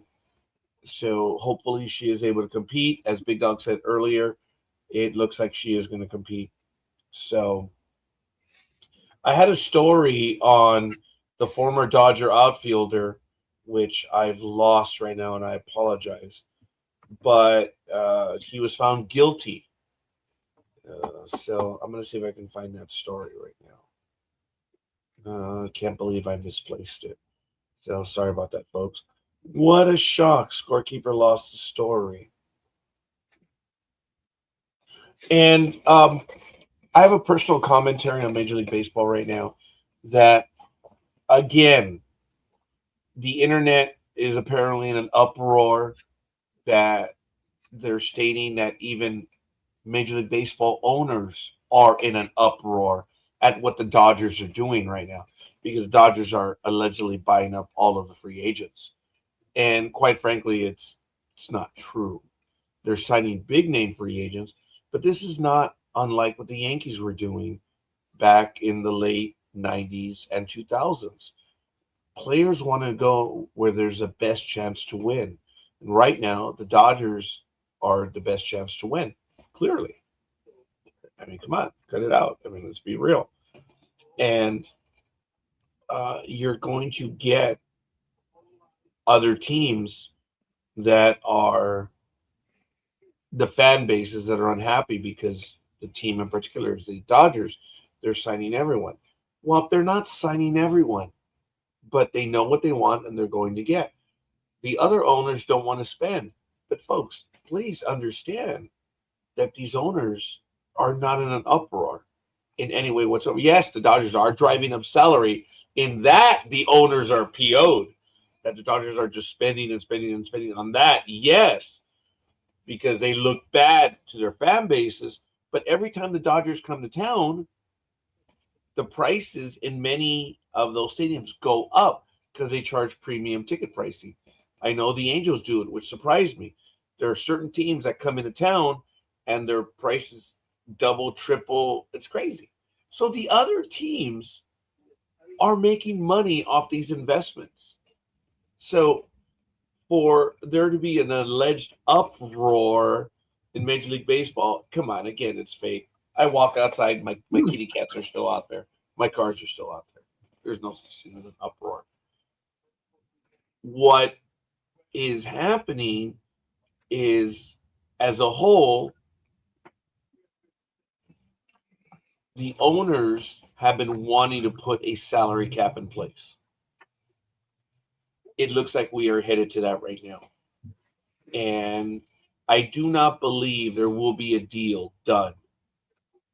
Baseball in 2027 will be delayed. I don't know how long it's going to be. Players are not going to accept a salary cap, and I hope they're preparing. When I was a shop steward, I pissed off everyone. But this is how pussified my coworkers were. Because when it comes strike time, they will always say, "Oh, I can't afford to go on strike." So they wouldn't go on strike because they're a bunch of pussies. And they were. If you're going to do this, you're going to do it. I knew when all this would happen in October. So in January, they lost their minds when I had a meeting. And I said, "Oh, and I'm not saying there's going to be a strike, but boys, Start putting money aside now. This was in January. And I looked at the ones that were crying and telling them, hey, look, we're going to be out on strike. I don't want to have any of you pussies use the excuse of, oh, I can't afford to go on strike. And sure enough, they all lost their minds. And there was Rogers talking about going on strike. No, I did not. I was talking about not using the excuse that you could not afford. But the barbarians, the savages out in the field, they didn't like that I was taking their excuse away. So right now, if Major League Baseball, these players are not preparing, then it's their fault. Now, the owners have ungodly sums of money, and they're always going to be able to outlast the players. But owners make a lot of money off baseball. So where do you find that squeeze point? But speaking of squeezing points, good morning, Mr. Big Dog. Thank you for returning. I like that. That was good, Raj. I was talking about the impending labor action in Major League Baseball, how this will be the last full season that we may see in a little while. Yeah, I mean, what's going to be the main sticking point for the players? Well, the players don't want anything to change. They're fine with the way everything works right now. The owners, if we believe what is out there, the owners are going to be fighting for a salary cap. And the players will not accept that. So knowing that, we will have a strike. There will be a major labor action. And if the owners hold out like they did in 94, that one was ugly. That one damaged the sport for years. Are they prepared to do that again? Well, as you say, the owners are making money. Providing they've got the money behind them, it's the players that will ultimately suffer, not the owners. I agree. As I mentioned earlier, the owners have, compared to players, more money. And that's why if the players are not prepping now, look, we're not talking about public works employees that are going to go on strike that, quite frankly, almost live paycheck to paycheck. I'm sorry to say, but these players do not live paycheck to paycheck. Oh, hell no. Hell no. Now, some of the younger players, yes, they're in spots compared to other people. And I'm not saying that it's unfair. Look, it is what it is. The minor league minimum is, the major league minimum is $700,000 a year. It's the major league. Pardon my ignorance. If the major league goes on strike, would that directly or indirectly affect the minor league? Damn good question. I forget, Big Dog, if the majors, I think the minor leagues continue. I believe that's a damn good question. I do not have an answer for that. I'm going to have to look that up right now. Hey, Big Dog, I got him. Finally, on a baseball topic. I actually got one over on him. And I'm a baseball virgin. Oh, did I say that out loud? That is a good question. I don't recall. I don't have an answer. It's not that I had forgotten. I don't have an answer. Oh, no, it was suddenly when you said about the majors and the minors, I thought, well, if the majors are on strike, would that either directly or indirectly impact on what the minor leagues are doing? Yeah, okay. I would have said that the minors still play, and sure enough, they are still playing. But there is a contract with them now, which didn't exist before. So the minor league baseball appears to, yeah. So taking a look at this, is there baseball in minor leagues during a lockout? And okay, all hands. Okay, stand by. Okay, here we go. Yes, sir. All hands. Good morning. Good morning. Special. How are you doing? Go ahead, big dog. I dare What's you. up, Tony? What's going on, big dog? Okay, when did you Don't- get clobbered and put in the tank? Because that wall behind you, certainly, all it's missing is the little lines and Travel the aid. number underneath the chest saying, would you buy a car from this man? Hell no. Where you at, Tony boy? I'm home. I just got family over, so I don't want to have family walking back and forth in the background. Okay. Okay, I will lower my voice because they're gonna say, "Who's the psycho?" They're used that to you're my big spending mouth. You're time good. with?" They're Oh used to no, dude! It's maybe you, but having another psycho in your life, I don't know if that'll work. See what Tony really means is he doesn't want Grandpa walking in the background in his boxers. Right. I don't know about having one psycho in his life. If he's not on the stage with us, he's got bloody at least two psychos on his life. You and me, scorekeeper.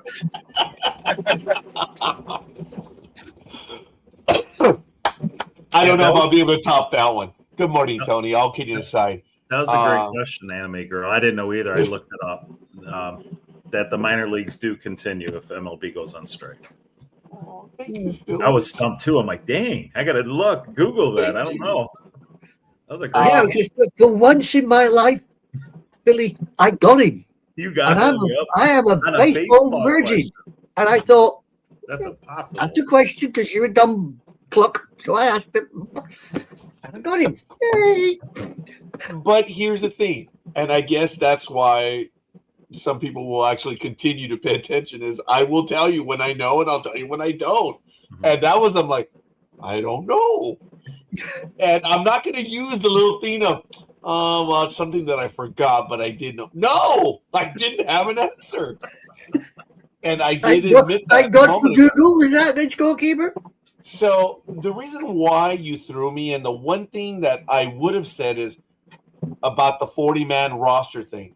And so just very quickly, as you know, Aisha, there's the active roster on the team, 26 players.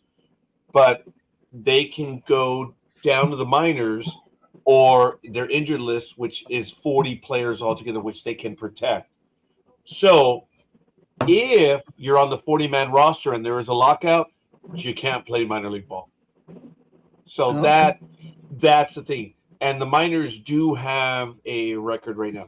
But I'm dying to tell you, Tony, did you notice that when you joined us, the big dog, it was a very muted hi Philly special because he didn't want to show his psycho self to his daughter. Well, you see, the problem is, right? The problem is, had he shown his psycho side, the local cops would have thought we've got a low-level kamikaze pilot here driving that car. We'll bugger over.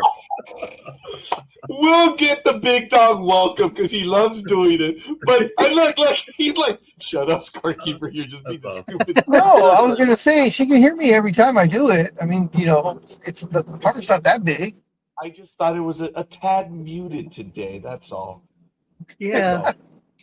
That's all my comment was. It was a tad muted. But like I said, if he did it though, you see the local cops sitting behind him, Oh, look at LAPD would Nice pull him over and say, cop. low-level kamikaze pilot, you're over. Now, Pull over, nice step away from the cup, car. Tony. What's that, Roger? Nice cup, the coffee. I mean, I'm sorry, your drink. Joe, you're right. It's a cup of Joe. Oh, okay, fair enough. Can you tell I was truly unprepared today? I had to go with the plastic one. But did you have your egg whites this morning? I did not. I've been doing those for dinner, so trying to have a healthier dinner. Huh.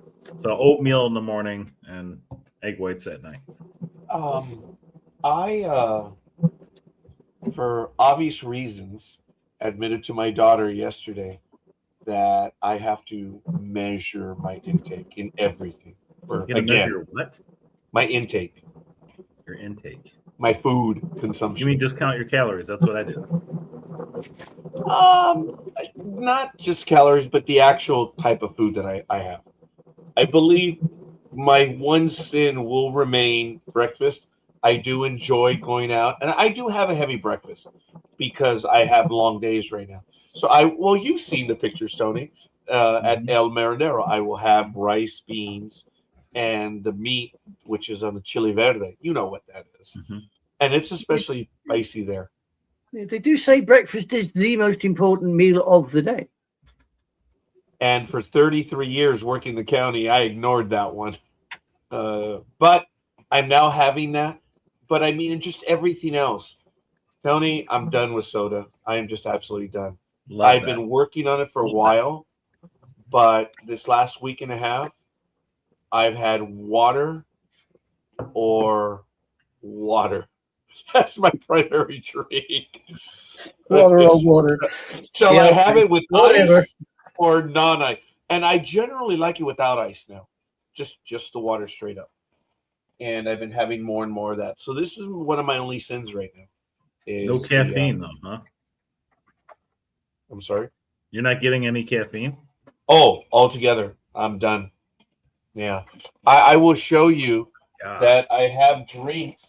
I have a Diet Coke, I have a Cherry Coke, and I have a Sprite, the 12 packs for my clients when they come to visit. And they're still unopened boxes because people will tell me, oh, well, Scorekeeper gets into the product. That's been there for 3 days and they're still in the box. So, have you had the headaches yet? When you go cold turkey from caffeine, you get massive headaches. Oh, I may have gone through that, Tony, because I've been weaning myself off for a while. I've just noticed. Maybe I should have been a little clearer. I'm now completely done. I've been working on this for a while now. Okay. I've noticed my soda intake has been dropping and dropping and dropping because I knew tax season was coming. And I'm like, oh, I'm going to not be good. I'm like, you know what? Just cut it off. I'll drink the coffee. And that's what I'm going to take. So that's what I'm going to do right now. So Big Dog is dropping her off right now. So hopefully she'll be joining us shortly. But I can hear you. am. Oh, sorry, Big Dog. Thank you. All right. I apologize. I wasn't throwing you under the bus. Oh, someone said, "Hey, Roger, you threw me under the bus." Oh, contraire, buddy. I was driving it. That is one of my lines, Tony. That one has always been. I said, oh no, I was driving it. I just thought you should know. I was told that at work one time. You threw me under the bus. I was driving it, mother. That's the real line, the way it was delivered. And I actually delivered it something like that. I was like, you threw me under the bus. I was driving it. Oh, anyway, it's just one of those funny things. So I was talking about it, Tony. I'm making genuine progress on my novellas, my story stuff. So I guess it came out that I was doing a biographic. No, it's fiction. Yeah, no, it is my own universe, and well, of course, but I'm not going to tell anyone who you are, and I'm going to see if you guys can find it. But yeah, I was thinking about it. I'm like, ooh, Tony might only be in 2 of them right now. Seems better than none. I'll take it. And I think it's kind of neat. And I've always included people in my stories from the spec scripts that I first wrote.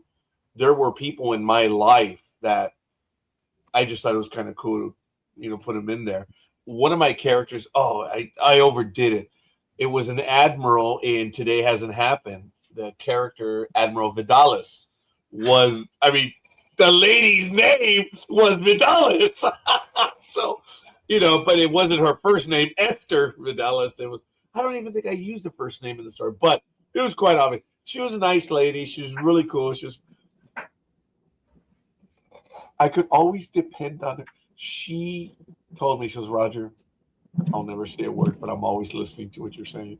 And whenever I would do my shenanigans, so I could see her, or I could hear her giggling in the background. She said, dude, I listen to what you say. You make my day go by. And I thought it was a bit flattering where she said, dude, it may not seem like you, but I'm always listening to you. Maybe that was a polite way of her saying she can never get a word in. I gave her a starring role in my story.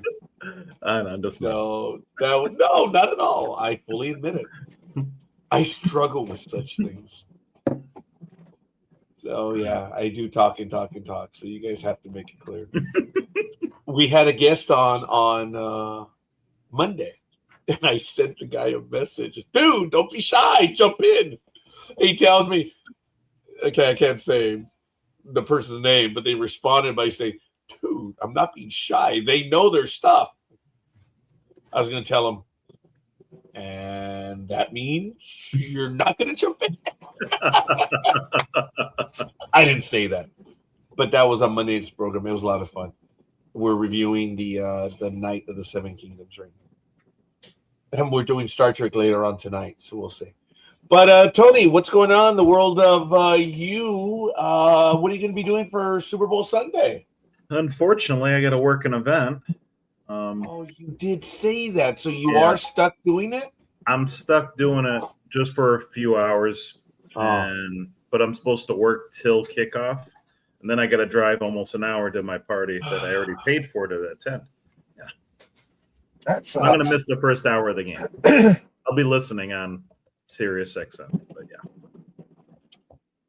yeah, it's not right. Man. But at least my boss is giving me Monday off for working just a few hours Sunday. That's good. So yeah, I got to work like 4 hours to get Monday off. So it's not a bad trade. So then I could go crazy Sunday night if I want, because I could sleep in Monday. That is true. Yes. I got to find a positive there. Heck yeah. I'm sorry you're going to miss out. But do you have any? Well, you know what? Here we go.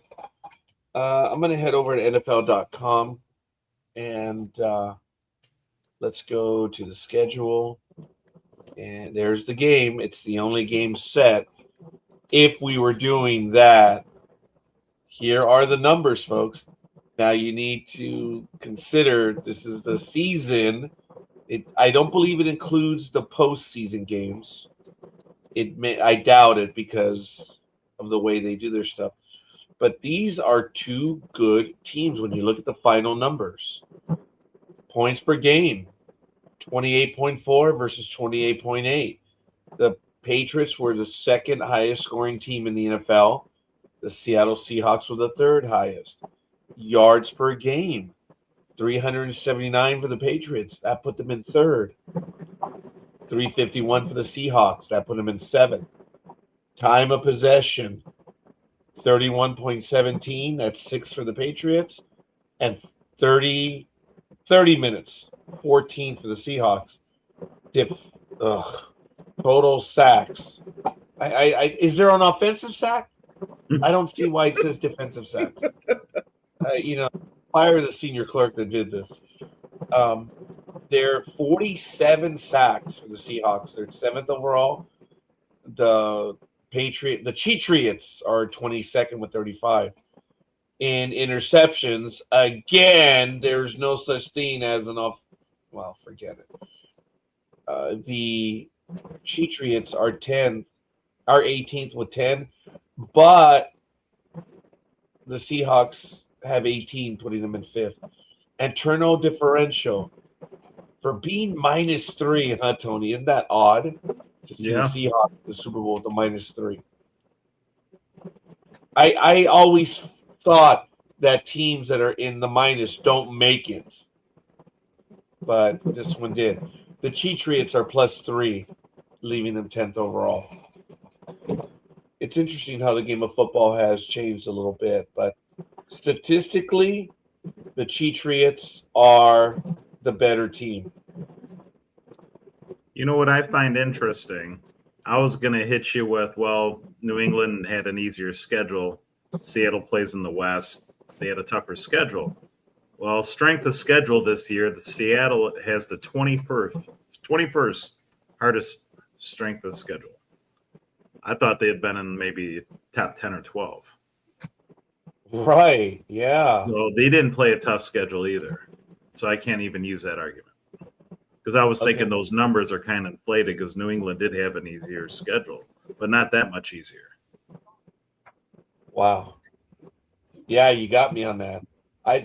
That's the number that I'm always looking at after the fact, or not after the fact, but when we review this stuff, that's a statistic I've learned to rely on a little bit. I'm still not willing to tell people where I get my picks from. You know, it's a combination of many things.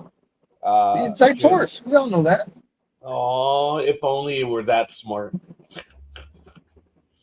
But I told you a year and a half ago, when I got frustrated after the first 3 weeks, I really got angry, man. I'm like, what the hell's going on? And I just had to, you know, I sold my. I mean, I don't believe in any of that stuff. I just had to do more homework. That was it.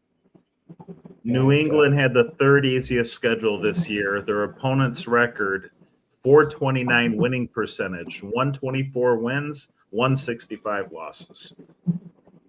So they had the third easiest. Third easiest. And the Seahawks had the 21st easiest? No, they had it said the 17th hardest. So, the 17th hardest. Yeah. Okay. Oh, I'm sorry, 21st hardest. My bad. 21st. So they're I mean pretty much in the middle of the pack. And they both ended up 14-3. Yeah. Is that NFL parity, Tony? Yeah. Yeah.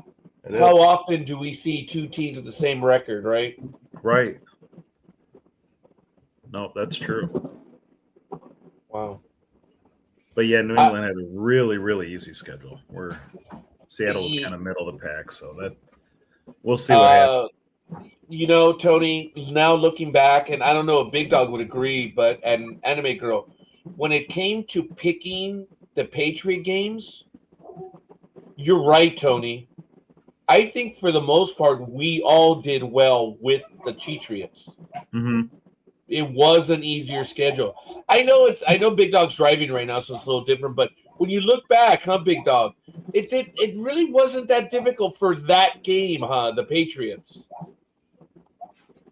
No, they pretty much went, whatever team they were going up against, we picked it pretty close. And I guess the reason why they had the third easiest schedule was because they were so bad last year. No one expected that turnaround. Right. I had no idea that the NFL did that. And I know this is not new, but years ago, I had no idea that the NFL, or do they deliberately do that, or is it just the way it works out? I thought the NFL actually did make that decision when they choose a schedule, that they're going to have an easier schedule based on them losing. Like right. Big Dog says.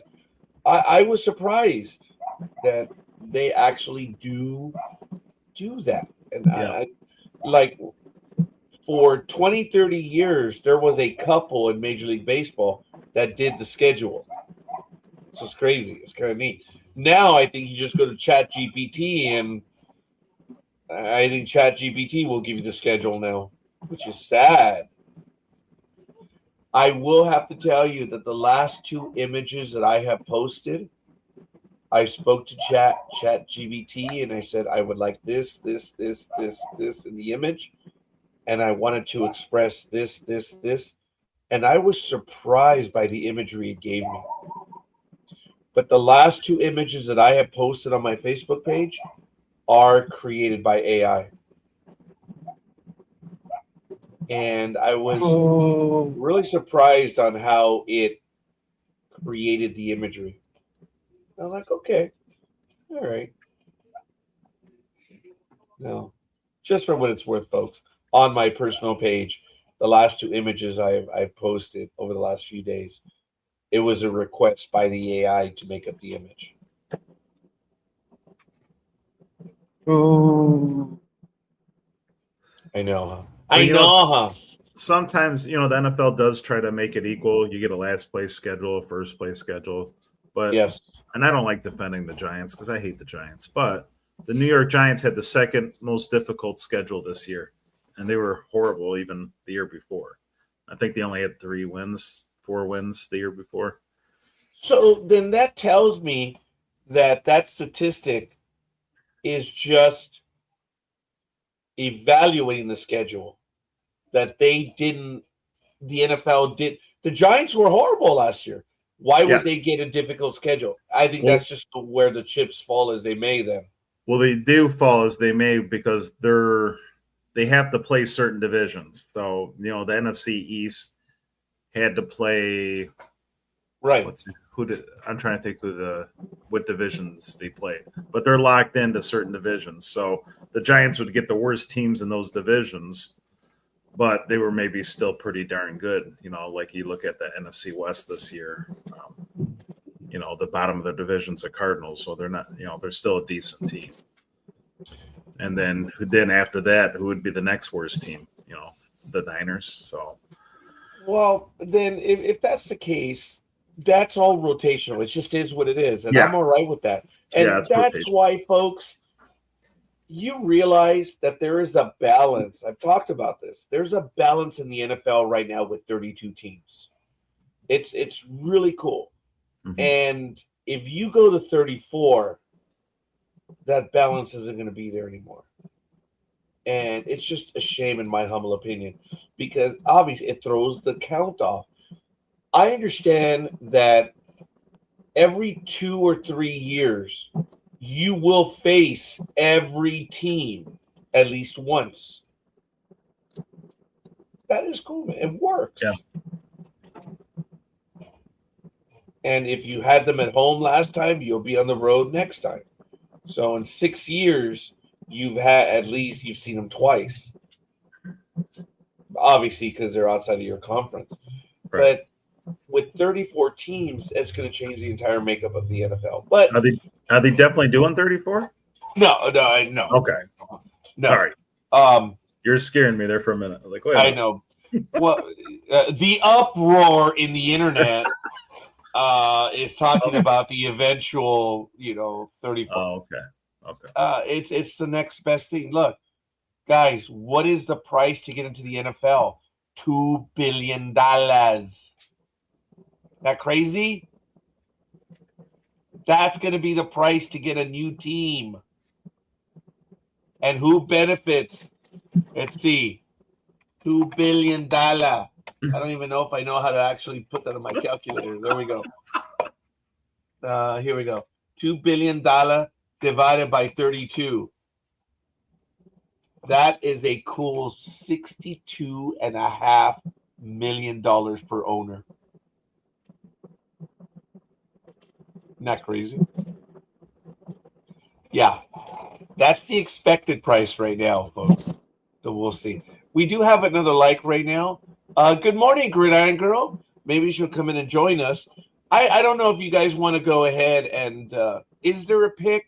I rarely ever pick in the NFL Super Bowl because my team's usually not there. So I'm there to enjoy the game. I'm there to watch the commercials. I try to avoid the fact that all the commercials have already been played, which is so sad. They've already played all the commercials. That was part of the game where... Well, it's just like when you're going to watch a new movie, don't watch the trailer. I mean, I haven't seen any commercials. I have no idea what Super Bowl commercials are coming out. I've seen maybe 2, and by accident. The Budweiser one, though, Tony, you'll like the Budweiser one. Okay. That's pretty cool. Hopefully, Gridiron Girl will join us shortly. But do you have the interest of anyone winning the game? And based on what I would guess, Tony, you're going for the Seahawks. Mm-hmm. I am. Yeah. Yeah, I've had enough New England. Well, New England, they said, has been in, I think, 12 Super Bowls since in the last, yeah. Yeah, and it's like 20% of the Super Bowls have had New England Patriots in them. So it's like, oh, yeah, I like newer blood. I always go for. Usually, I go for the underdog, which would be New England, but I want a team that hasn't won as much, obviously. So okay. And Sam Darnold, I think it's a great story for Sam Darnold to. Oh, there he is on screen. Look at that. Yeah, for the naysayers, which I was one of them as well. But yeah, oh, prove everybody wrong. I like that. That is cool, Tony. I appreciate that. I don't know if Big Dog has. Oh, Gridiron Girl just says, "Morning. Just opened my eyeballs. Okay, so based on what we saw last week, she'll be in around 9:30. I don't know. We'll see. Big Dog, do you have a do you have a dog in the fight? No, I don't, but I'll probably, much as I hate to, I'll probably go with New England. Because I have more hate for the Seahawks than I do for the Patriots.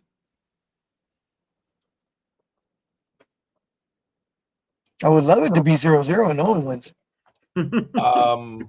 I need 2 minutes. I'm gonna be here, but I have to respond. This is a family message, so I'm gonna be listening, but I need 2 minutes. Sorry, folks. All right, start the countdown. You're distracting me. There's an important message right now. Silence is golden. You can't have a silent screen. So, all I'm getting is glare from a certain person's noggin. You know what? Sabes que se pueden chingar. All I was getting was blinded from his noggin. I mean, that searchlight on that bunch was, I'm sorry. I'm sorry. I'm being very impolite. I'm being very impolite because at the moment I'm listening to you people talk, but I'm watching the the Italy-Scotland game here at the same time. Go Italy. Don't you ever You know what? Did you see? You have just that is it, Dodo boy. Me and you, finito. Boom. Bloody go Italy, man. I got to root for my family. Italy. Let's go. Did that happen 2 weeks ago, Tony? Yeah. What's that? Did she damn you to hell 2 weeks ago as well? Yeah. Oh my God. Well, just for your enjoyment, they've won 18-15. Beautiful. There you go. All I will say, the Philly special is Foxtrot Oscar. All I will say. Wow. It's like an Eagles Cowboys game, I guess. Okay. Yeah, kind of. Obviously, it wasn't me that was looking for an argument, but that's all right. That's okay. Big Listen, Dog I like my Dodo boy.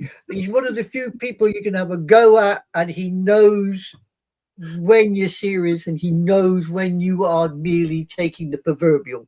And that's what I like about the guy. What you see with Tony is what you get. That's true. I like Okay, now Tony you're doesn't like it though. When I have a That's why I'm a horrible card player. I cannot play cards. What was that, Big Dog? I said Tony doesn't like it when I try to have a go at him. I don't recall. Oh, wow. Okay. Hey, when did I miss this? That one.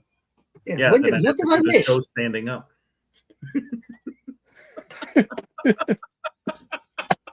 Thank you, Jay. He says YouTube is acting up. Just a heads up. Did you hear that? Great. Up. Great. Okay. Thanks, Jay. Appreciate it. Sorry. Well, Big Dog's all coming in all R2D2-ish.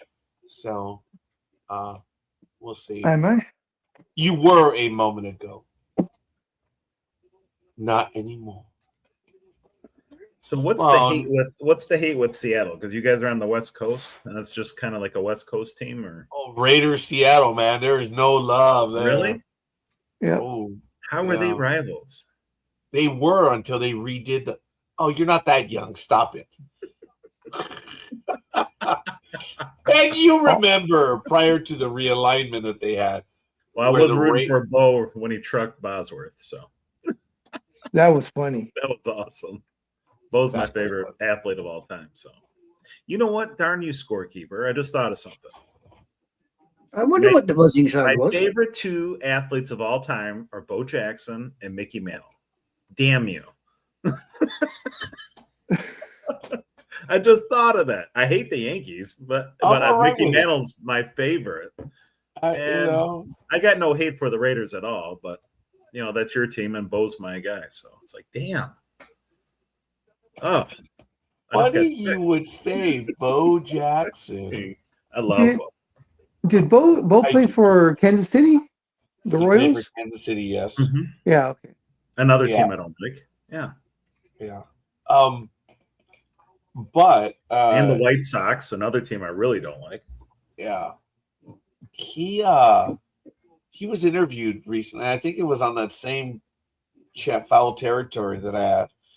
And he was talking about the famous day that Robin Ventura nailed.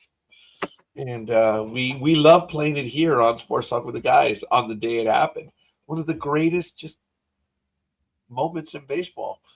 And he was interviewed. And I now brook argument with Mr. Bo Jackson because I have seen many of his interviews. I have read many of this.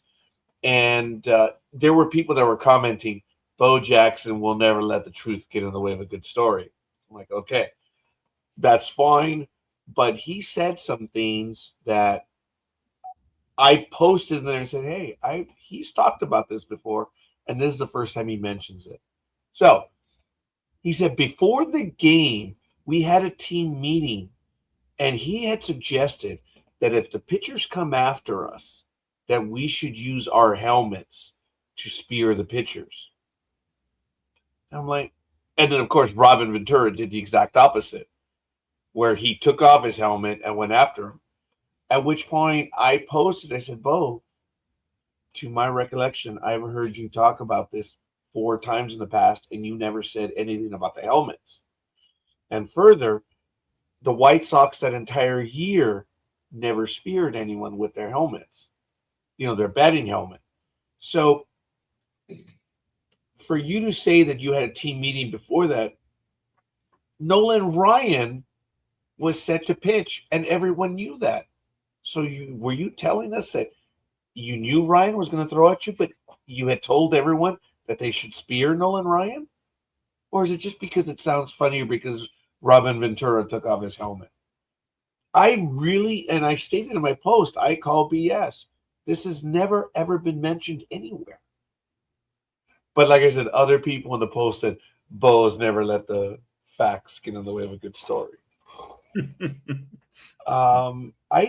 The White Sox didn't do that year. And I even said, go look at the games. Because had a player speared a pitcher with the helmet, even then, dude, no, nah. So, anyway, I like Bo Jackson. I respect him, but I'm like, hey, I've heard your stories before, Bo, and you've never said anything about the helmet. I have said that when Nolan Ryan hits him, you can see Robin Ventura. He's like, ah! And he thinks about it. He's like, fuck it. And then he's like running at him, and then the realization hits. That this is Nolan Ryan, and he goes at him and just not right, gets him in the headlock. That is the best beat down that I've seen of an old man beating up a 20-something. Now, Nolan Ryan in another one said it was actually Bo that got the guys off because Nolan Ryan was at the bottom. And Nolan said that Bo was pushing a lot of guys off because Ryan said he was getting smothered. It was not a fun moment for anyone. And Bo did, by his physical, he got White Sox players and he got Ranger players off. That's funny, guys. Think about that. He was that strong that he didn't care, and he was out to get Nolan Ryan out. So even Nolan Ryan said, dude, he was getting everyone off because I was getting smothered. And I remember when I got smothered accidentally, I told you the story that I had to catch that foul ball, and because I committed an error. I never committed errors. First base was easy, man. And the ball, I had dropped a pop fly, something that I never did I did. So I told you guys it was 3-2, runners on 4-3, runners on second and third. There were 2 outs, and I'm all like, come on.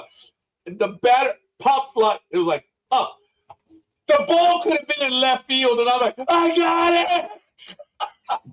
But it was a simple pop fly that was coming to me, and I am locked in, going towards the foul line, locked in. make the catch. I mean, I looked that baby in all the way. I see it in my glove. I look up. Oh, shit. The runner, he was coming right for me, and he did. It was cheap shot because I was to the left of the line, and he came up at me, and he nailed me. He was trying to dislodge the ball. I don't blame him for that. My guys were going to kill him. But they heard me say, I'm on the floor, I can't breathe. And they smothered me because they didn't know what to do. So they're all around me on the dirt, and I got the dirt coming in. I can't breathe due to the hit. I can't breathe. So I got smothered by my own players. They were all scared, and they tried lifting me up. And the funny thing is, they couldn't remove the glove from my hand. They were trying to take the glove, and they're walking me, trying to help me breathe and stuff. They could not remove the glove from my hand. And my thing was because I had committed the error, and I'm like, I'm not going to do it. I would. There it is. There it is. Have you had those moments, Tony, where you just, yeah. I had it where I committed the error earlier, just on this one. That was the same team that we ended up tying with later. They were our rival. Yeah. Those games were tough, man. Yeah, I was the nicest guy on the field of 40 players. I know you don't believe it. And I'm the one that got hit. And I know why. Because the guys knew I wouldn't. Hey, dude, if they got a base hit, they came up. And I said, dude, like, good hit. I'm like, I would sucker them into a false sense because we were good on the pickoff moves. I told you, we got a lot of calls. Because I was nice. Scorekeeper was out there, and with his Jerry curl throw coming out from underneath his cap and everything. I think everyone on the team was pretty much that way. Oh my God! Hey, it was the funniest shit. I mean, I played in South Central LA, guys. Okay, get this, and you guys know my speech pattern. You got guys going, hey, what the F, whatever. I'm like, time, Blue, would you reconsider your call, please? Huh? What the was that? Was that English? Up under the baseball section and I had the baseball rules with me. I was that anal. I'm like, under section 10, base running, you can't do this. I'm like, huh? And all the other guys, that's legal, you mother up and whatever. And I'm like, I was so out of place. It was funny. And I enjoyed that. I really did. Oh my God. It was a Chihuahua with a bunch of pit bulls. Yes. Don't you just love it? Don't you just love a little bold Chihuahua? They call that a sausage dog. You got pit bulls, Rottweilers, Dobermans, and then you get Roger.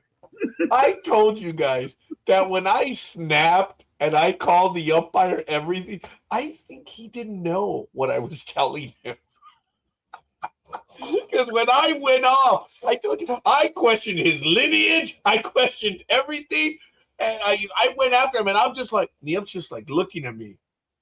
And but I did call him a cocksucker. Because I told you, I snapped. I think it's just because in the 4 years that I played, I never snapped. You let the umpire know you disagree. So come on up, and that's a move on. There's a way to do it. And you might have a word with him, but you don't want to piss him off because, come on, man, you want the call. So you've got to be judicious. Oh, okay, they didn't know what that word meant either. But so, I need you to be judicious in this game, please. Yeah, I didn't know what that meant. And I'm being a bastard. So when I snapped, the funniest thing was, well, I told you the play, right, guys, when it happened? I was playing deep at first base, and roly-poly over here, a lefty batter, lefty of all things, hits a ground ball to my right, and I dove for it, and I caught it on a short hop. I dove, and the ball came in, and a shorthand, and I'm like oh shit, Leo didn't even get off the mound. So I'm kind of deep in the hole, and I'm like, well, it's roly-poly. I already know. So I'm starting to go, and then this little guy starts to pick up speed. I'm like, oh, damn. So I'm running, and I did my best impression of Superman, baby. Ball and glove, and I dive for the bag, and I'm now getting all dirt because I'm diving. Roly-poly jumps over me, and I slide. I mean, I had sex with the bag going by, okay? That's how much you want. Just kidding. I rolled over the bag, and the ump said, safe.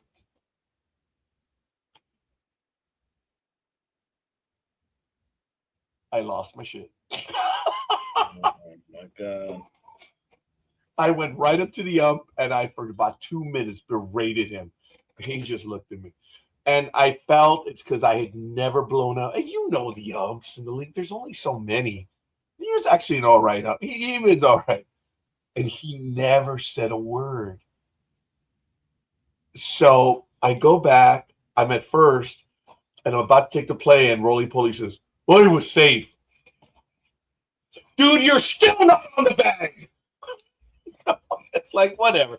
So Leo pops it up. I'm like, okay, we're out of the inning. So I go to the dugout, and I'm sitting there. And, I'm mad, man. I'm mad. And the guys are right around me, and then the ump starts walking towards our dugout. And we all look towards him, right? He's coming up. He comes right up to me and says, dude, had you continued, I was going to have to bang you out of the game. So he walks away. I'm like, what did I not tell him? What did I not? And then it was funny, dude, because there's like 6 of us. Like, what did I say? Did I call him a cocksucker? Yeah, you did. And all the guys are wrong. So I'm like, what did I need to do to get kicked out of the game? But I also knew the guy, because we were in South Central. I also knew the guy carried a 9mm. So, bang me out of the game?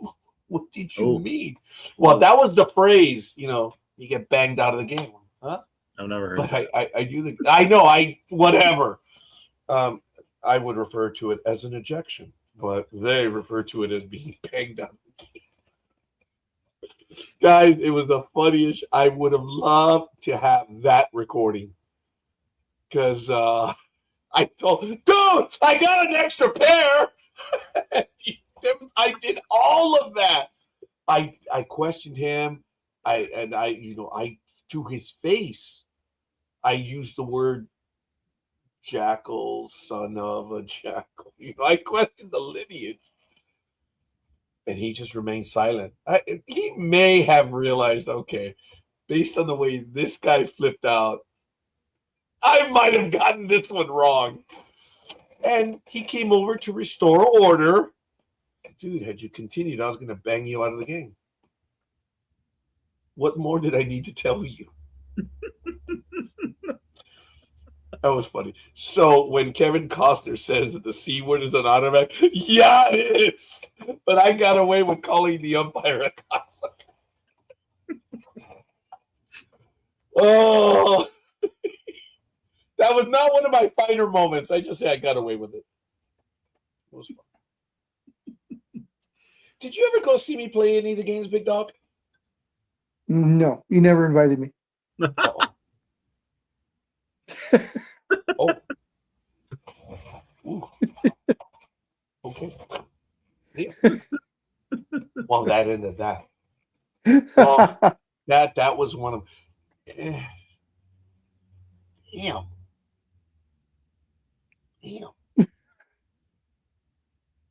Okay. I have nothing to say. I'm sorry. It's because I Big Dog and I went to real baseball games. I think that's what it was. He and I went to real. I didn't want him to see the minor league stuff. But folks, I need you to understand. Oh, go ahead, Big Dog. Now this season we get to see the Tower Buzzards. And we will go there. The Tower Buzzards right here in Ontario. The stadium looks great. As a matter of fact, on Thursday morning, I took my assistant to work, and we passed by the stadium, and she's like, "Oh, do you think it's going to be ready?" I said, "Oh, hell yeah." The stadium is complete, but all the stuff on the outside, the plants, the flowers, the walkways, yeah, they still have some work to do. But it's February 5th. Opening day is the middle of April, you know. They still have 2 months. Yeah, they're gonna make it. Oh, we have another like. Casey. Oh, hi, Casey. Oh my God, I wonder if she heard the story. I don't know. Hi, Casey. I hope you're doing well, Casey. Thanks for stopping in. Casey's also another host on the network, and hopefully she'll be able to return to us sometime very soon as well. So, but yeah, there it is. Big Dog, who's going to win Yes. the football? I told you I don't know who's going to win, but I guess I'm going to take the Patriots over Seattle because I don't like them. You did say But that. you were talking about a stadium. I just wanted to get your all three of your opinion and anyone else that's listening.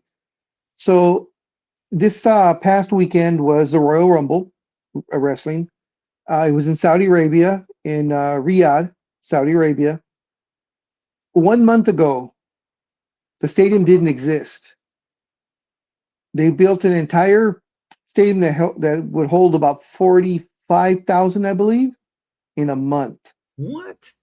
How structurally sound do you think that stadium is?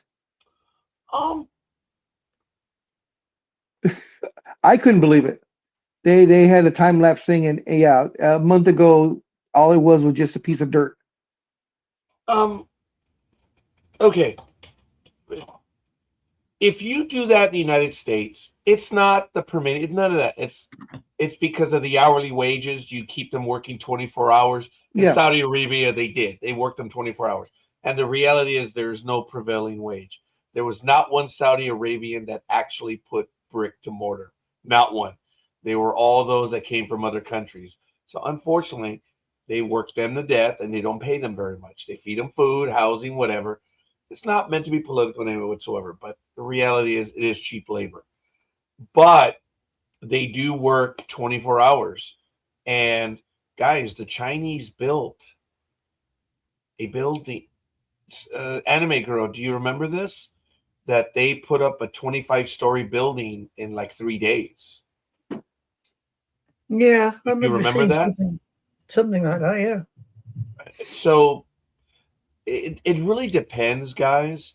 Some of it is just, look, in the United States, a warehouse can go up in 2 days, huh, Big Dog? Those are big structures. It's money, guys. You know, when you want to do a stadium, you've got to put it into the infrastructure of the city. That's not easy. If you want to do a stadium in Saudi Arabia, forgive me, there's desert. You just need 2 pipes, one coming in, one going out. And, you know, and we may laugh, and I'm sorry, but it's not that difficult to put a stadium out in the desert. You know, to do the streets, to all the park. Yeah, if you have enough people, dude, they're trillionaires out there. They can get it built fast. That's crazy. Yeah, it's not against the culture. It's just a whole different mindset, guys. Like the Japanese. Chinese and Japanese have got a very similar mindset. Same as the Koreans. But I would easily, yeah, I would go into a Japanese building and it will last 100 years. I will go into a Korean building, it will last for 100 years. I will go into Saudi Arabian, and well, they haven't had buildings for 100 years, but I imagine they would. No, they've been playing for 100 years. But their structures are holding up. You guys know about the tofu buildings in China. Chinese build very well, but they have no concept of maintenance. Yeah. There are buildings that they have built 10 years ago that they haven't been maintained, and they're coming down. The tofu buildings. That's why I will go into any building in Japan, Korea, or even Saudi Arabia. But I would never go to Saudi Arabia, Big Dog, because of the stuff. It goes on down there. So, I do believe it is blood money.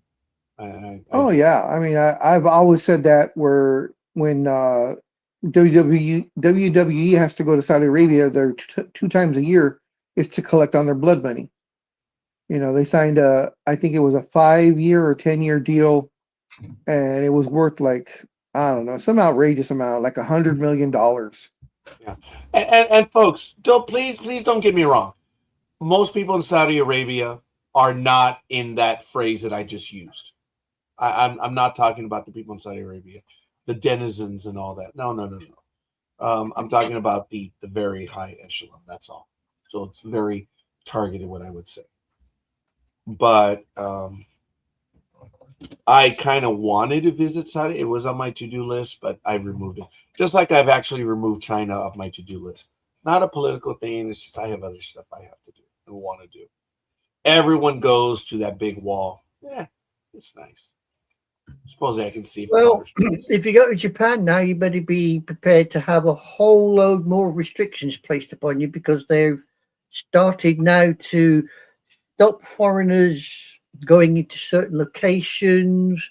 I believe the Sakura Festival in several locations in Japan this year have been cancelled because of rowdy tourists. Yeah. Oh. I suppose I could see that. Hey, Tony, only because we're not in the Middle America area, but there are a lot of places near you that have like memorial sites, as well as like in Ohio, you have Canton, Ohio. I think there's several museums and stuff. There are some big places that are touristy attractions. Is there an issue in like Michigan, Ohio, and places like that about backlash towards tourists? Because I know there's a backlash towards tourists in Mexico now. That if you're on a cruise, they want to bang every tourist for like $15 tourist fee, whatever. But there's no backlash in Middle America that you know of right now? No. I've heard of the stuff in Japan, and Europe is losing its mind over tourists right now. Because when you get a cruise ship that comes in and docks, you get 6,000 people that flood the city, and a lot of people are apparently now, they don't like that. Well, Venice is the prime example. I mean, there was a time you get the cruise ships in there. There'd be about 4 or 5 cruise ships just docking into Venice. Now, if you have a cruise ship docking at Venice, it's one at a time, and each of those tourists coming off that cruise ship has to pay to go to all the big sites. That's crazy. They have to pay extra. It's as simple as that. Even here where I live, I can go to Stonehenge, and I can get into Stonehenge for £5 less than a tourist, simply because I'm a local. Oh, yeah. Las Vegas had that, huh, Peter, for certain things and certain casinos and big events. I know Star Trek The Experience was cheaper for locals. I remember that. But they gave me the free tickets, and Big Dog and I went. I do remember that, but I don't know if there's a backlash against tourists in the United States yet. But I wondered, since I'm not on the East Coast or Middle America, Tony. Well, to be fair, I've never heard anybody saying they're vacationing to Detroit. Ever in my life. We're going to vacation in Detroit, and we're going to go out only at night from like 10 to 4 in the morning. That's the only time we'll go out. Well, I thought the Loop downtown Detroit was a tourist attractor. If you want assisted suicide, I guess, yeah. I've heard that it's not a good thing to get on, right? Damn. No. That's a shame. Yeah, but Detroit's recovering, though, isn't it? It is. It's better than it used to be. Yeah, it's better. I mean, 80s, 90s, 2000s. But it's been better, so I'd say, since probably the last 20 years. And, you know, on a personal note, I got to give it to the Tigers. They stayed right there, too. Yeah. And it worked because we're staying with the community. The community rewarded it. It's a mutual thing. Yeah, and the Pistons came back to Detroit because they were out of Detroit a long time. They were in Yeah, Auburn were Hills. they? What's it Oh called? yeah, I remember that. Yeah. Lansing, Michigan, right? They were in Auburn Hills. Oh, Auburn Hills. I'm sorry. Yeah. Was that the Oh. Palace? Same with the Yeah, Lions. that The was Lions. the Malice of the Silverdome. Palace. They played in the Silverdome, the Lions. Pontiac Silverdome. Yeah, I understand that structure is still there, but it's I thought they tore it down. I thought they tore it down too, just a few Yeah. years ago. I'm thinking of another one then that you could still go there, and it's like it looks pretty bad. Huh. Yeah, you're right, Tony. I'm sorry. I guess Well, there are people that like to go see the Detroit Tigers, and I, for one, have it. You need to. Oh yeah. Well, my daughter has a friend that is in Michigan, not the Upper Peninsula, but in the lower. And I have a classmate that I believe is in what's the capital of Detroit? I didn't mean that. I did not mean it. The capital of Michigan. Is that Lansing? Yeah. I think he lives in Lansing. So, but See, I was going to be like mean, and when you said the capital of Detroit, I was going to say the city jail, but no. All right. Well, fair enough. Folks, this is Sports Talk with the Guys, home of the Monday Morning Quarterbacks on Saturday. It is February 7th, 2026, the day before the Super Bowl, the big game, as many call it, as Big Dog has so eloquently educated us over the years, that a certain phrase is copyrighted and cannot be used. And if you listen to the sports media, and they apparently cannot use it, they refer to it as the big game. Yep. And yeah, so it's trademarked, I guess. On the NFL website, you can get NFL Plus for 40% off the annual plan right now. So if you're interested in such, go ahead. I don't know when my NFL Plus renews. so of course they put it on sale 40% off when the season's over.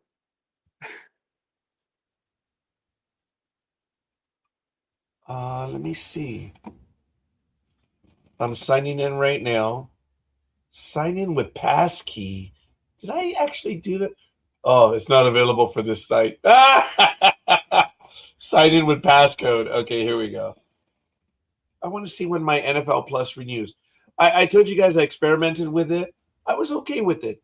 I now understand the NFL Red Zone.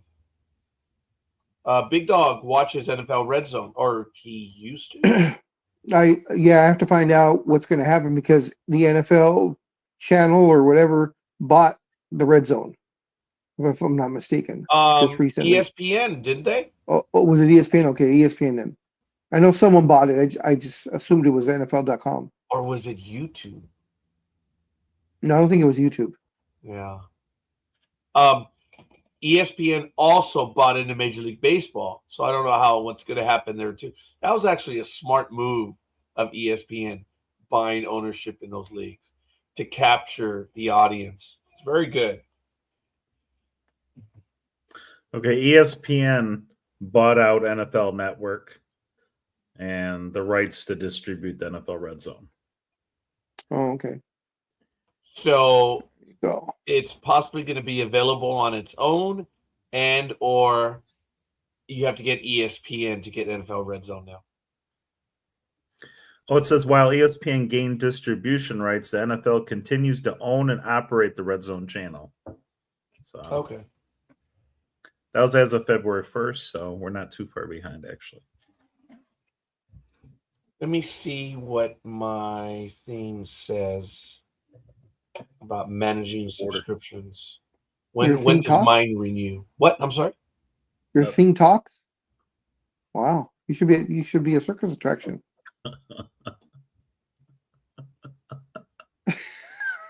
I missed it. I'm deaf. I know. I'm good. I'm glad. I was waiting for some sort of reaction, and then there wasn't. All right, egg, whatever, egg white. Come on. If I'm the freaking Chihuahua, come on, Egg White. I just said out of order. That's all. He's oatmeal boy with us in the morning. Oh, He eats man. oatmeal in the I've morning. worked out now why Scorekeeper's got the bald head. It's so every comment you make at him just goes straight over. Yes. It don't stop anymore. That was a that was a pissy remark. Oh, damn it! I've got it set up to the Roku. So if we like do this to his forehead, could we then say we're rubbing one out? Ooh, I'm not going there. You did. I got it because Tony turned me red, so it worked. Yeah, you struck home there, big dog. You struck home. I love you, Raj. I'm checking my NFL subscription on Roku.com. Oh, sure, are, Malcolm. Let me see. Okay, I just opened up.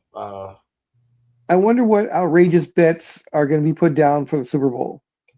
I know they were talking about that yesterday. They were saying, will there be a streaker? Is something you can bet on? Oh well, didn't someone do that? That they bet. It was either last Super Bowl or the Super Bowl before, where he put down $10,000 or something like that, and then he himself streaked to collect on it, and he would have collected like $150,000 or $200,000 off of that. But the sports book said no, you can't place the bet, and then you yourself do it. So, well, yeah, I agree with you, big dog. But if there was no, if there wasn't in the rules, that's funny. Oh, well, I know whatever sports book didn't pay out, so they must have had it in their little, Well, read the bottom of your read. Yeah. Here's the thing. You have to measure it as well. Are you going to win? You probably would, but you've got to pay the attorneys to get there, and then they're going to get their fee, and how much that going to cost. So, yeah, unfortunately, I could see them doing that. Okay, I'm actually in. So, I got to see if I have the NFL channel right now, and I think the renewal is in April. Okay, here, April 25th, 2026. All right. That's when you have to renew by? Yeah, or it's an auto renew. And let me see how much it is. $99 a year. It was all right. I did see some games. A little over $8 a month. Yeah. And I do watch some of the stuff in the off season. I do have it. I like to go back. How far back you can go in the NFL is actually not too bad. I don't remember how long, but I know on Major League Baseball you can go pretty far back too. But again, it's not 1970s or 60s type stuff. But you can go pretty far back on the NFL one to watch some classic games. I still say one of the best games I ever saw in the NFL was, if you guys look it up, it's actually a trivia question that for 57 minutes, the defense shut down the tight end from the Mariners. You guys remember I told you he's one of my favorite players of all time. He's now a congressman or something somewhere, but he was a tight end with the Seattle Mariners in the 80s. I have Seahawks. See, I can't even. Steve Largent? Steve Largent, yeah. You know him, Tony? He's a Steve wide Largent? receiver. Oh, he's a what? I thought he was.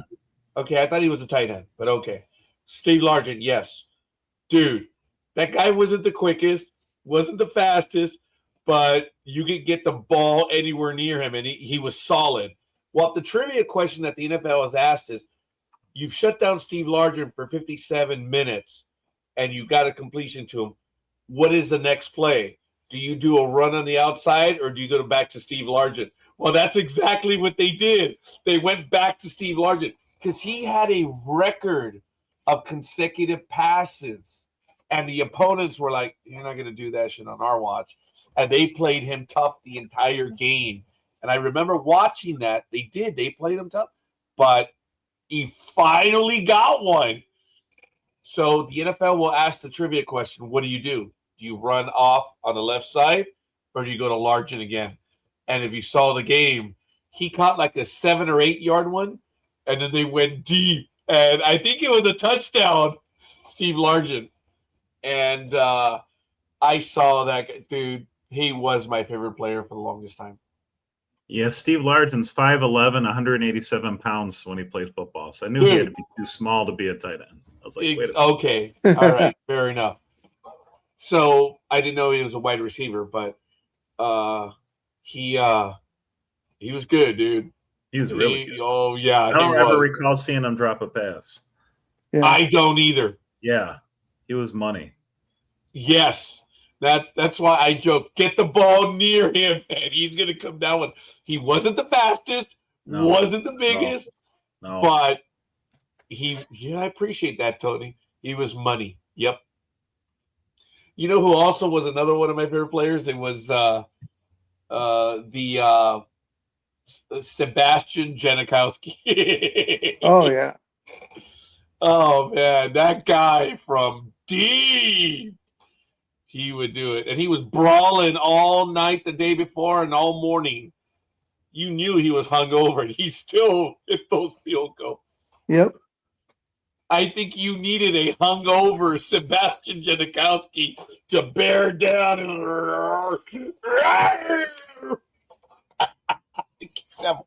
But you know who the other guy was? The punter for the Raiders. Yeah, Ray Guy. Oh, wait a minute. No. Ray After Guy? it was the guy that was with Janikowski. It could have been Ford. I'll have to look it up. I can't remember his name. Or it started with an L, I think. But that guy as a punter was really, really good. And then I think he went to the Kansas City Chiefs. And he got his money with the Chiefs. Good for him. I think he got signed a 2-year contract. Raiders punter in the 90s. And the thing was, you had Janikowski as a field goal kicker, and then you had this guy as the punter. The Raiders had some of the best special team players on a very sucky team.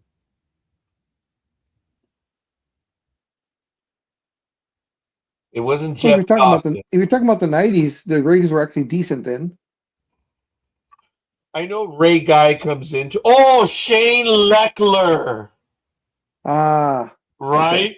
That guy. There was booming punts from that guy. Guys, check this out. NFL punting yards career leaders.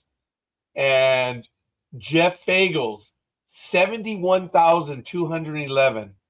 Okay? Shane Leckler, 68,676 yards.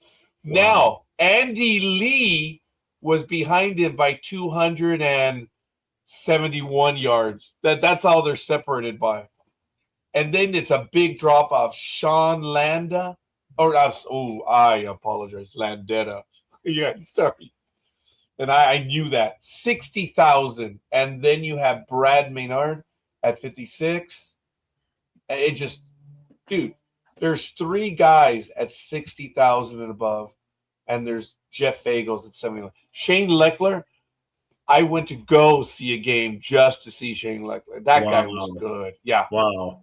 Yeah. Where's Ray Guy on that list? I'm sorry?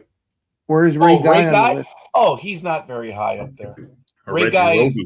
I apologize. Ray Guy is only 24th overall. I apologize. Reggie Roby. He is 28th. Damn. Yeah. Unbelievable. At 42,951.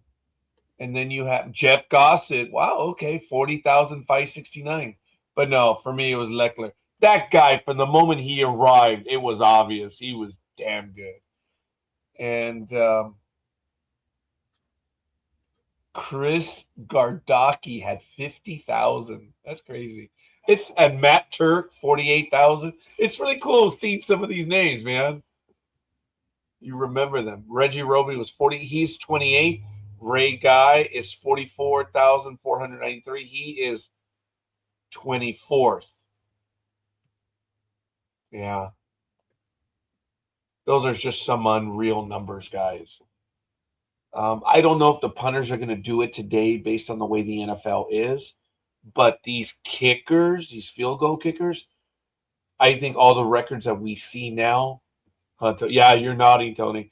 I think the records in the next 10 years will be rewritten. Didn't a guy just hit a 67-yard field goal this year? Yeah, the guy from the Jaguars. Come on, man! He has both records. He has the outdoor record and the indoor record. The indoor record he did first, and I think that was 67 yards. And then the outdoor record came, I think, the second or third to the last game of the season. And that was a 68-yarder. And that 68-yarder, he cleared it too. I mean, it didn't just barely get there. He might have been able to go maybe 75 yards, which is incredible. I remember watching the Raider game when Sebastian Janikowski hit the one that also tied the record at the time. And when he boomed it, I remember the guy saying he had still another 7 or 8 yards on it. It's unreal. Damn.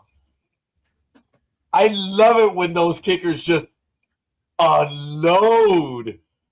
And even though the wobbly ones are more exciting, it's just amazing when the kicker just nails it. And it's just exciting for the team, but for the opposing, they're just so bad. And I think this season we had the most doinks ever. Yeah.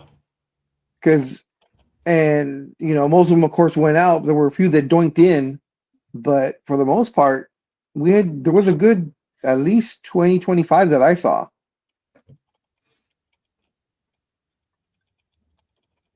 I'm looking at the all-time place kickers in the NFL. That might not be the correct one that I'm looking for. A field goal. It should be field goal kickers, huh? Yeah, sure.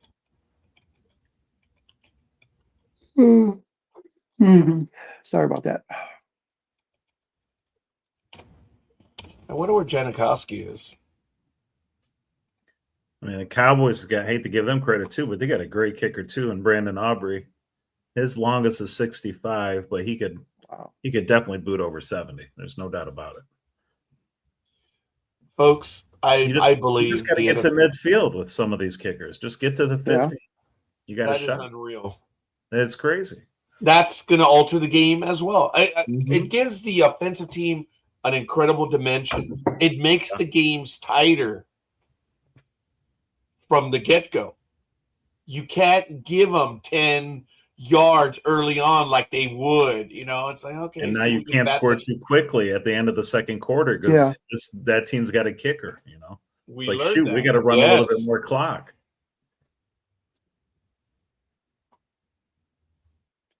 It's crazy because 20, 25 years ago, hitting it from the 50-yard line was a big accomplishment.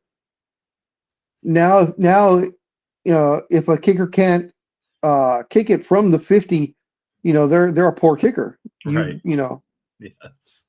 That's crazy. It is crazy. Yeah, the kickers have definitely evolved big time. Oh yeah. They were talking about the soccer kickers that were coming in the late 80s, early 90s. I remember the kicker from the San Francisco 49ers. His thing was he never looked at the uprights. And that guy was pretty good too. I forget his name. But here's the NFL ones. It's probably too small to read right now, and I apologize. But there's that name. Guys, look at that. One short of 600. Adam Vinatieri, 599. Morton Anderson, 565. And then you have, there he is, Janikowski, tied with Jason Elam. Elam was with Denver, right? 436.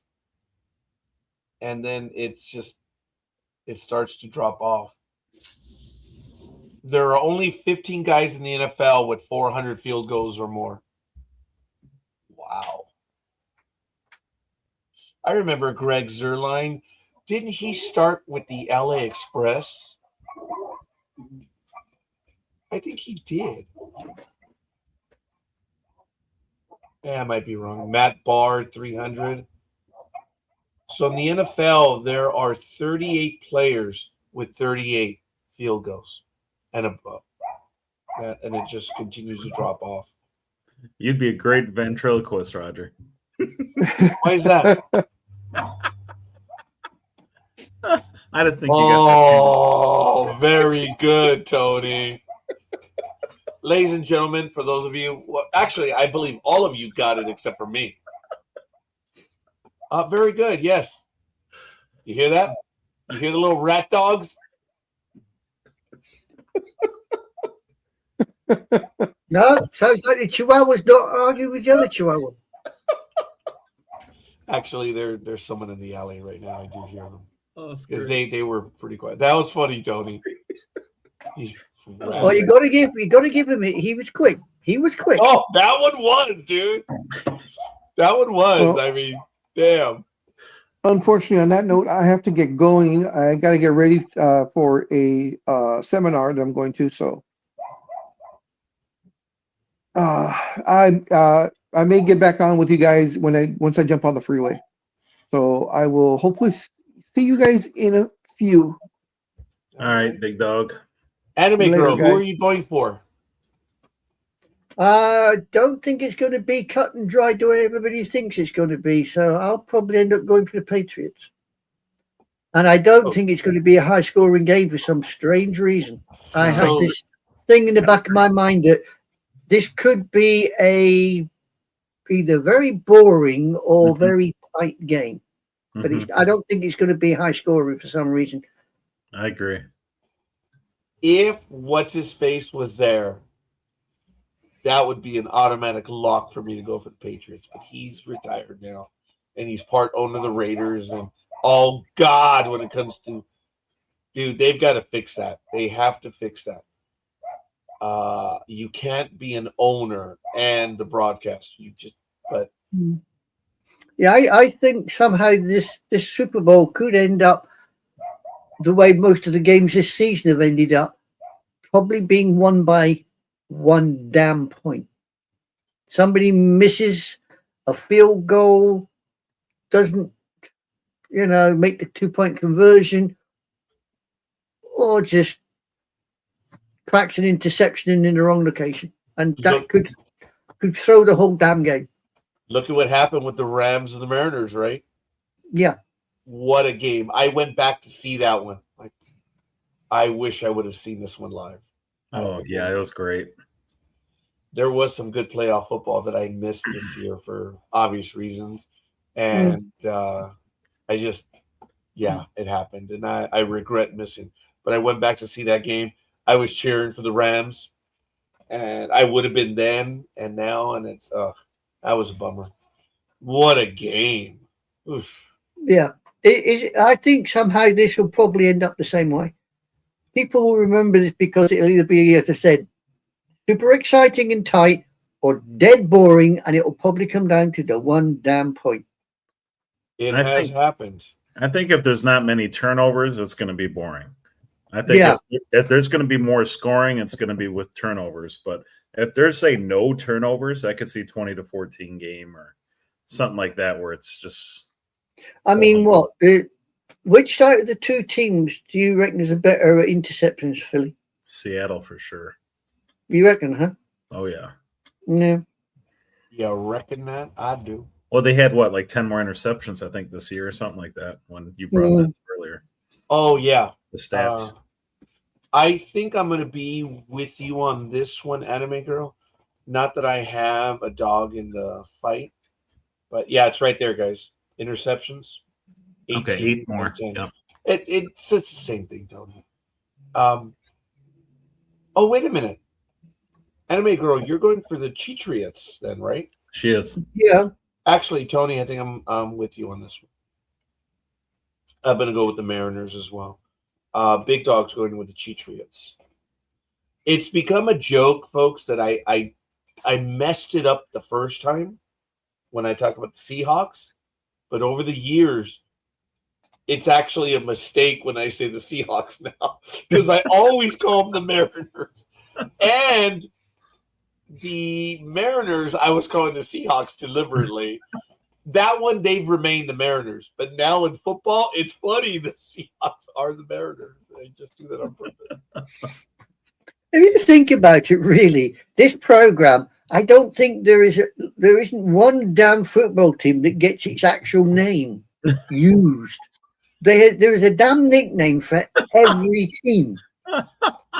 There's this guy who, from time to time, would join us. He's a really funny guy. He was on Talk Shoe, and I think he still is over there. And he would visit with us. And he has a name for everyone, and I forget his name right now. But he had some great names for everyone and every city and stuff.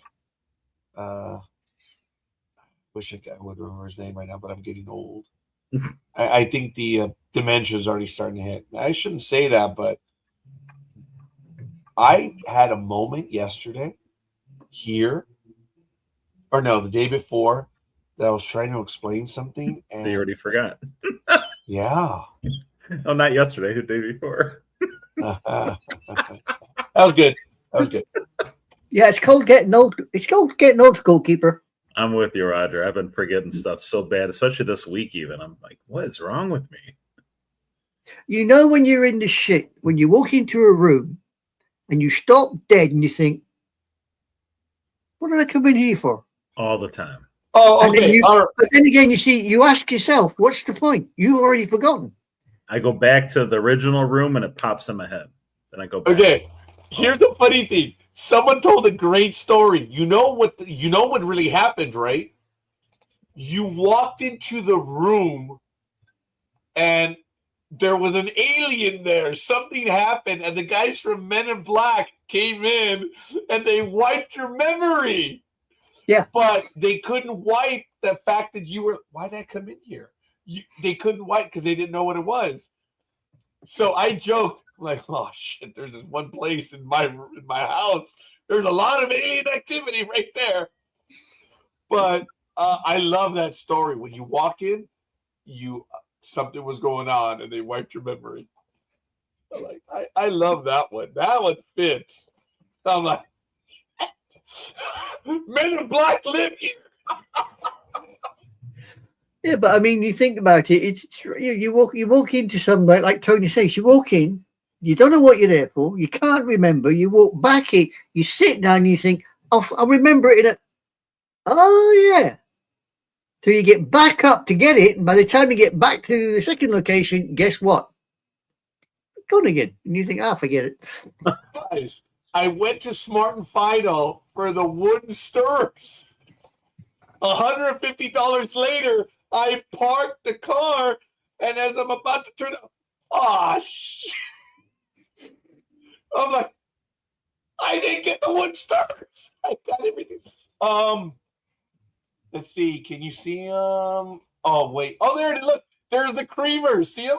The little creamers. The big creamers that you get the dispense. They're in the boxes. They're there, and I got some, a lot of other stuff in the office. But I went for a box of wooden stirrups. $150 later, I didn't get them. Oh my goodness! I got the trash liner. That's why God put your testicles in a little bag so you wouldn't forget them either. Thank God. Yes, I'm not about to argue that one. I don't buy the trash bags anymore. I buy what they call those liners, which are really cool because all of our trash bags in here, I learned from work, the janitorial staff, they would put the bags at the very bottom and then they put the newest one on there. But they're called trash liners because they just fit on there, and I like that. So a lot of sorry, why am I showing you guys this? Trash condoms. Yeah, it's just so in there, you can tell it's tax season. You can tell coffee. I now just pull the bag if it's full, If it's a clean bag, I'll put it back in there. But more likely than not, I just pull it and I take it, and I have 3 or 4 of them down there. Mm-hmm. So I'm getting my daughter to do that now because I'm a little on the busy side. But that's some of the stuff that we do. My daughter has to come in here. If I can interject, scorekeeper, Please. you want to sack your office cleaner because that damn bin needs emptying. I'm sorry. It's full. It needs emptying. Oh, you mean that one? Yeah, your office cleaner needs sacking, or you need to put your. Yeah, there you go. No comment. No, not at all. We were here on Thursday night. My daughter, my oldest, the one that's doing it, she does it at 12 o'clock every day. But on Friday, we didn't do it because the office was closed, and I didn't expect her to do it. So there is an excuse this time. Otherwise, my older daughter, Ariel, she'll come and do it. She does that. She refills all the printers, make sure that they have the paper, that the water reservoirs are where they need to be, and she empties them out. And then we're also getting the Javalia cups, the leftovers. She gets them, she opens them up, and we use the grounds on the grounds. Did you hear about the coffee? It's real coffee, Tony. So you can put them on your plants and they help. It's real. It's doing the earthy stuff again. Huh. And I've noticed the lemons. Sometimes we get them in Millhouse flavor and other Folgers. It's stupid. No, but it has the nutrients. I bet you don't reuse your old tea bags, though, do you? You know the tea bags you can get your tea in. You can actually reuse them on your plants. Thank you. Yes, I understand that. So other people would. Yeah, Tony's like, he doesn't drink tea. He's like, Tony's like dying right here. I know I know you don't drink tea, but you may have a. That's why when you told me that, somebody who does. I mean, it's like banana skins. My mum used to use banana skins on her old plants because of the nutrients within the skin. My grandmother did as well. My grandmother was so ahead of the game that in the 70s, you guys remember the milk? Actually, I don't know how they were in the United Kingdom, but remember, Tony, the milk cartons? They were in the paper milk cartons. Mm-hmm. Okay. They had missing children on them. Yeah, that showed up in the 80s. But my grandmother, yes. My grandmother would have one in the kitchen where she would open up the carton and she had like a little plastic bag in there. And that was where she would put all those items in there separate of. She was doing that in the 70s, man. Mm-hmm. So the kitchen was always clean. And she would put the extra stuff as she was cooking in there. They didn't go into the trash can per se. Yeah, my mom did too. Isn't that crazy? Yeah. I did. That's you just gone triggered away. That memory. Yeah. Yeah, my mom used those why. cartons. Yeah. Anime Girl, the milk cartons in the United Kingdom, they were a carton, correct? We used to have milk cartons, the cardboard milk cartons, and as you say, some people used to just pop them open, and then they'd use them for sticking. When you wash your hands with a bar of soap and you got that little dime-sized bit of soap left, you think, really? And stick it in there, and they stack it up and then make another bar of soap with the old. When it becomes dime size, that's code for me to not be cheap and get another bar and put it on the bar. Yeah. Do you do that, Tony, or do you run that little? Do you rub that out completely? No, but I mean, I know people that used to get those little dime-sized bits of soap, and they'd have like a little machine about that size, which they would put all these a little bit of water in to sort of melt the soap, and then they'd press it, and they'd end up with a complete round of soap that they could reuse. Oh, okay. I can see. Well, then I guess I was doing the same thing, because when they get to be a certain size, but good old scorekeeper being stupid or ADHD compliant, which I don't think that's possible. But anyway, think about it. Is that possible? ADHD compliant? I would, when it would get small, or when, boom, it keeps falling, you attach it to another soap bar. That's what I would do. Done as well, yeah. So eventually I'd have my own little pyramid Tell That's season. funny. There's only one bar of soap I never did that with, and that was the bloody tar. What you call tar soap over here? It's like an amber-coloured soap. The weirdest of aromas when you used it. Oh God! Do you guys remember a few years ago when I put the picture of the soap that I had and it was purple? It was a lavender soap. I went into a Walmart and that's all they had was lavender. Like, well, shit, we need soap. I'll get the lavender. And I don't know where it happened or how, but some people were talking about having lavender soap. I'm like, oh, well, by the way, look at what I have. All the girls died laughing. They're like, why does Roger have lavender soap? I was like, well, you know what? I'm okay with it. I posted it on Facebook. I said, this is the soap that I have right now. Tony, I got so many comments about that. And they go, do you remember that when I posted the picture of the lavender soap? Basically, yes. It wasn't that long ago. It was like 2 or 3 years ago. And I was like, screw it. You know what? Why does Roger have it? I have it. So it was just, it was really cool. The things that happened, they were shocked that I have. Why does Roger have a lavender soap? I said, shut up. I have it. Here it Makes it is. smell pretty.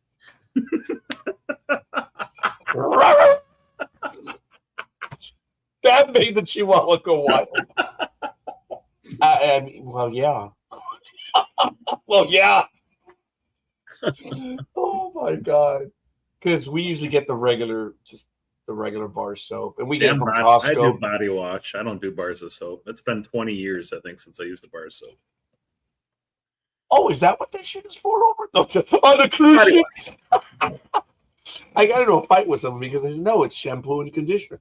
No, it's body wash, and they're the same. I'm good at picking up colors. I'm not blind yet. They're different colors. So one is soap and one is a conditioner.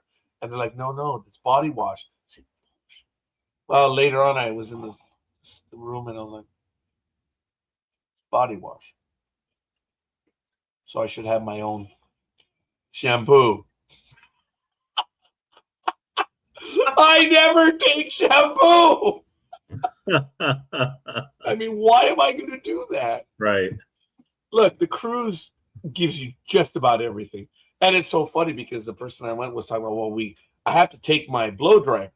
Well, you who have long hair from here to tomorrow, I don't have a hair dryer. Why do I have a hair dryer?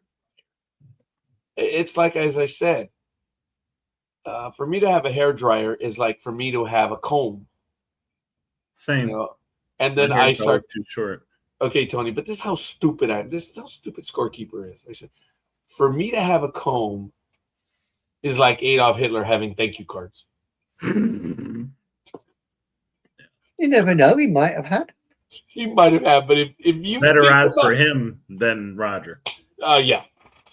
But I think it follows when you think about what he did. It's like, yeah, I could see no thank you cards. Ava Braun probably did, but that's neither here nor there. I'm not even going there. I didn't.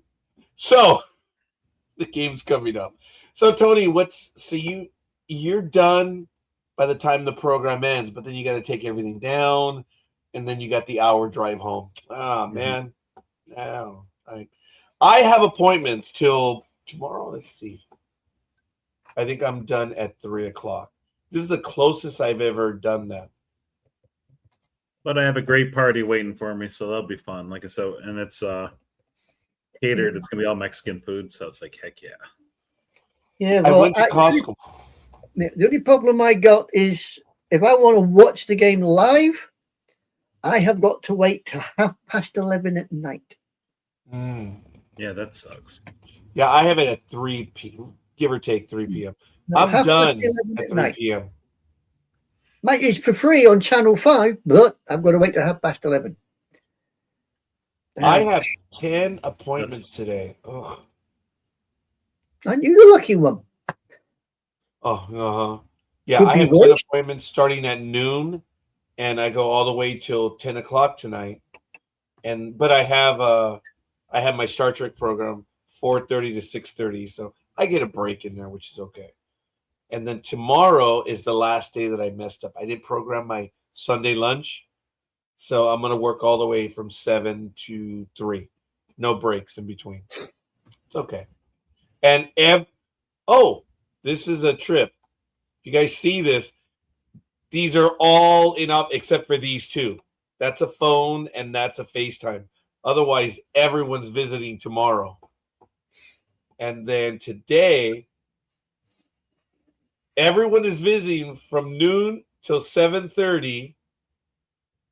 And then 7:45 to 10 o'clock, they're all FaceTime. So this is probably one of the heavier days that I have more people visiting than FaceTime appointments. On Wednesday, they're all FaceTime. Except at night, there's a new client, 3 years worth of work. Oh.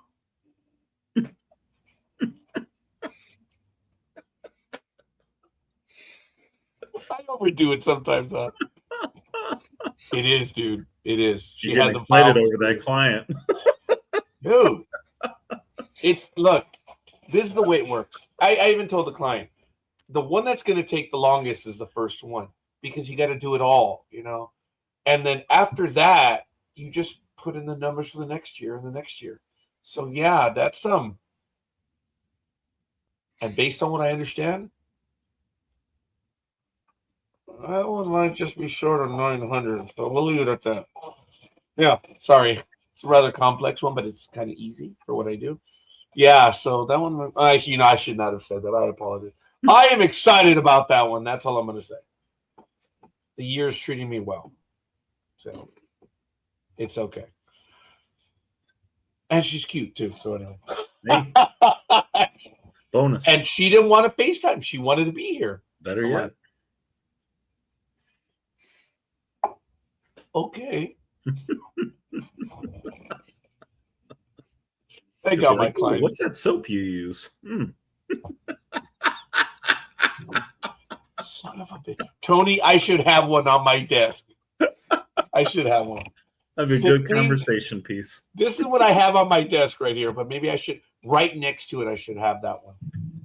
And folks, by the way, I meant to say this earlier. When I talk about the 4 years that I played, I've told you that I said I played semi-pro ball. You guys know what that is, right? Semi-pro ball is where you play in the competitive leagues. They're not minor leagues. I did not once.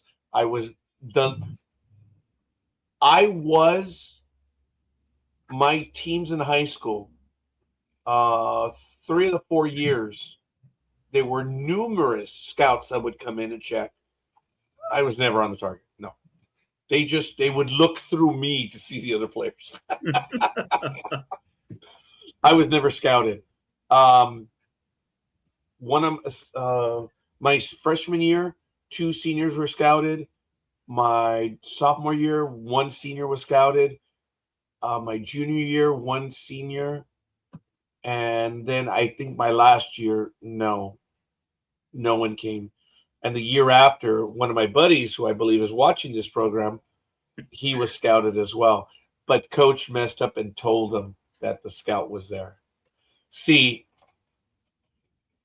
when we were told after the game that scouts were there.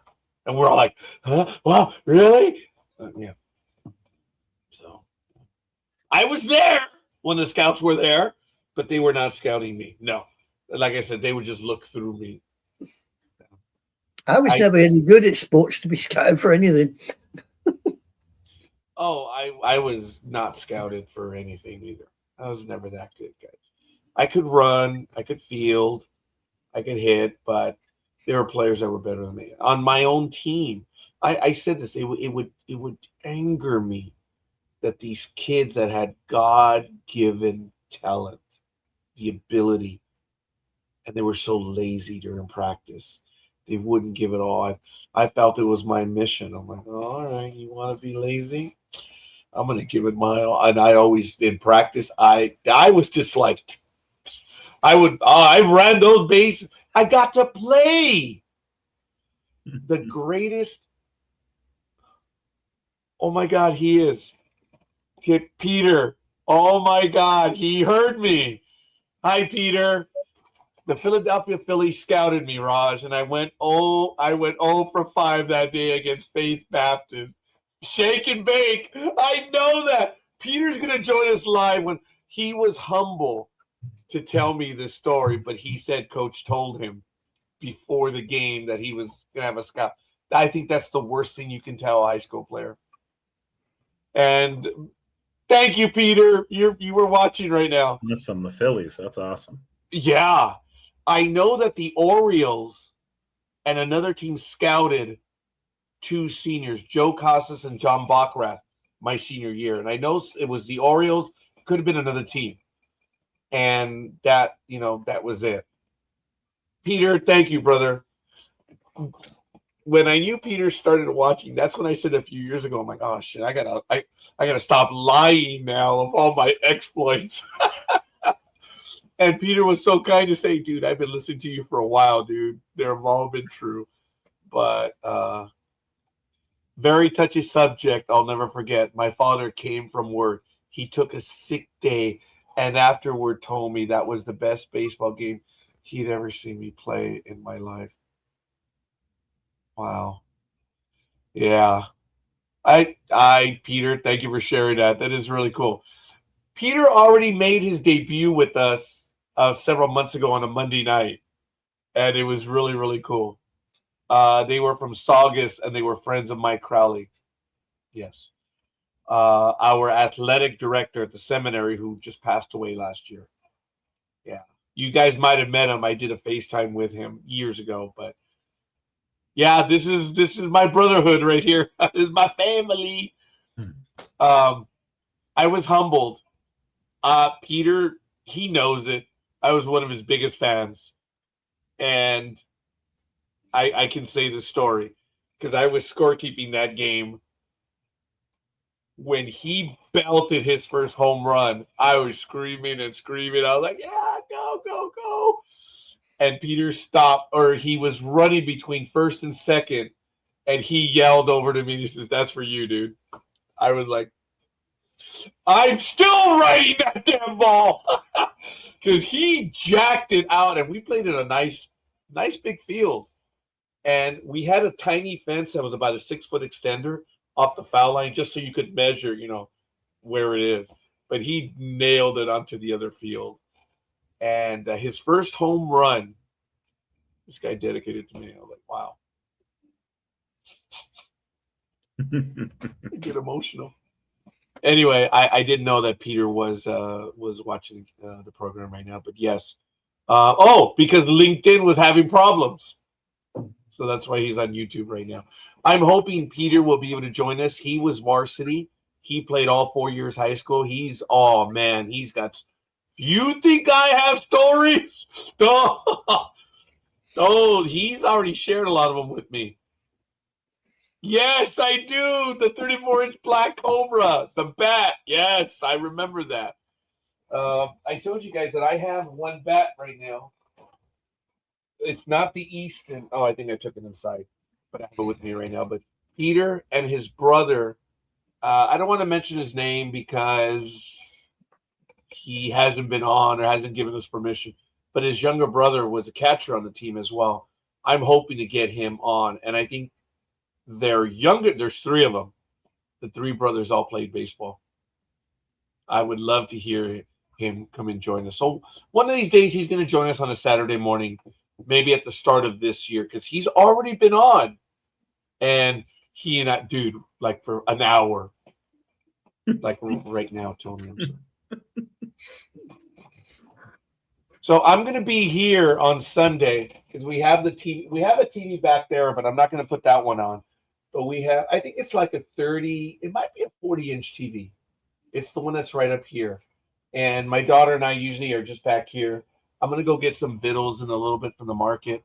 I went to Costco. They didn't have the 7-layer dip anymore. It's 6 layers. Remember that one?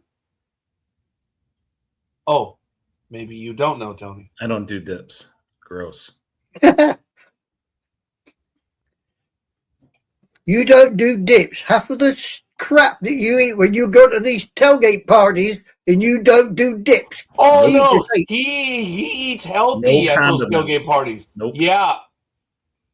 Okay. He eats healthy. Okay, you need to stop. You're scaring me, Tony. I don't like condiments unless it's hot sauce. That's it. Oh, well, we have that in common. To me, dips are condiments. Yeah. I was flattered when I was in Washington, D.C., and Michael took us to that restaurant right there in Bethesda, and they had the wall of the hot sauce, and I forget which one I went for, and I posted, and I was there when you posted it. Dude, scorekeeper. Was it the Wailing Widow or something?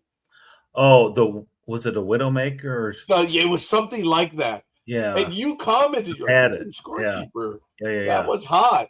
Yeah. And I tried it, and I was like, Scorned Woman? Was it Scorned Woman? oh my God, yes! Scorned Woman's Scorned hot. Woman, yes. The Scorned Woman. I think I might have it in my fridge right now. Wow. It's hot. It was I remember her. Funny you mentioned this. This was a Oh gift for my Christmas gosh. I got. That is cool. Yeah, it's got all these different hot sauces from around the world, and it's got a passport. That is awesome. Yeah, it was It's a cool, Christmas Tony. gift. That store or that restaurant that I went into, they had the wall of the salsas, and I took a picture of it. I was like, this is cool. And guys, if you do not know Michael Day, it shocks you as to how much he will try different foods. I got to give it to Michael. Does he like hot sauce? He didn't look like it. I didn't. A little. Okay, bit, I didn't think he maybe. was the guy that likes super hot stuff. No, I just didn't get that. Okay. but the restaurants he go to serve super hot food. Did you have some Indian ice cream after that little maker? No, we didn't. I got something too to show you. But he likes to go. Michael's taste is varied. He tries everything. I think he might have an affinity for some Thai food. Oh, mother of mercy. Comes in a grenade. Dude, the General's hot sauce. Yeah. That's creative. I like that. Pull the pin and blows Yep. you up. I did not have after the Widowmaker, no. I know you should have ice cream. Well, it helps. Or Yeah. just even milk. Gross. So, Tony, do you have hot dogs or hamburgers when you I won't do eat the- hot dogs. Hamburgers? Yes. Yes. When you're grilling, right? Yes. Okay, when you do the tailgating, what's on the menu? Oof. Man, tailgating. I mean, let me think what I normally got. I mean, there's steaks. So steaks, huh? What do I normally eat? Burgers, like you said. Trying to think what I normally eat. So that the audience understands. Yeah, I have burgers, you know. That's a vernacular for the people out there. Yeah, I mean chicken, grilled chicken, barbecue chicken, you know. Okay. What's the sides? You have salad? No. Not on a tailgate. I can Yeah, see no, that. I'm trying to think of any. I don't think there's really any healthy sides. Oh, whoa. At I a just said tailgate. sides. Well, yeah, I would say because I would healthy. love green beans, but I'm thinking I can't remember eating green beans at a tailgate. Or What are some of the sides that you would have? Do you have like chili beans, macaroni? I don't eat No? chili. I don't eat macaroni. No, that's what I'm thinking. I don't really eat any sides. Yeah, Tony, I don't know if we and we will, my brother, but when we do eat, I don't know. I think I'll end up killing you with the food. You're just going to be so Great damn with polite. tamales or burritos, tacos. I'm all for Dude. that. You have to have King Taco when you're in LA. Yeah. You will. Yeah, And I'm all for you do need to try some of the, like the Tommy's, which is that chili burger. It is world famous, that. Ugh. and there's no health to that. But then you also have the pastrami's, the hat. Pastrami would be good. Yeah, I like. Oh pastrami. yeah, and they still make it the old-fashioned way, man. The real good shop dip the bread in the Okay. sauce. Oh, you don't No. do that? I don't put They sauce. just very quickly in the cooking of the meat. Oh, okay. Yeah, the I thought you pastrami meant the meat. bread. thought you meant the bread's all like saucy and soggy. Like, oh, Well, no, that's the trick. You don't want it soggy. right. So it's just a little like, so you get a Okay. little bit into the Okay. bread. All right. And then you have mustard, pickles, Yeah. and pastrami. Can't do mustard. No condiments. Pickles are fine. I was working at Thrifty Drug, and I was 18 years old, and I was so damn naive that when the guy said, "Where do you have the condiments?" Ugh. Oh, damn, I messed it up. No, the guy said, "Where do you have your condoms?" And I'm like, "What are the condiments?" "Oh, yeah, over there by the Doritos." And I'm like, "Oh, smart place." I took off. I didn't know what he was asking You're for. like, don't use them 18. and don't like them. Dude, I was 18. I didn't know what the hell they were. And then I told you the funniest one happened, and I asked for it, guys. I was called to the front. The manager, Carmona's, the guy's buying a box of condiments, right? Prophylactics. And he said, "Hey, Roger, would you go back and check the price because it's not scanning?" "Oh, yeah." I run to the back. As I'm running to the back, I'm going, and then I get to the pharmacy one. And I'm like, "Oh, shit, was it the 3?" I know, okay. Was it the 3, 12, or 36? I get on the PA. Mr. Carmona, what size was that? I know. Carmona looked at the guy. I'm like, that was the super duper big size. I'm like, that was funny. That was. No one knew what we were talking about. And then I get on the PA.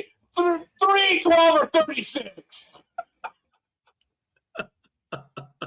The guy who was at the register, I'm sure, was dying laughing because the customer, you want to save the dignity. There are certain parts in the store where you don't do. It's not true what they say. "Oh, I have a price check on a woman's feminine." You don't do that.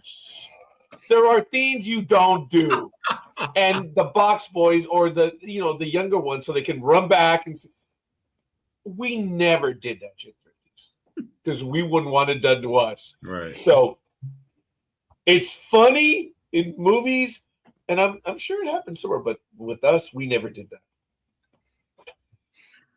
Unless the customer was like, but that was rare.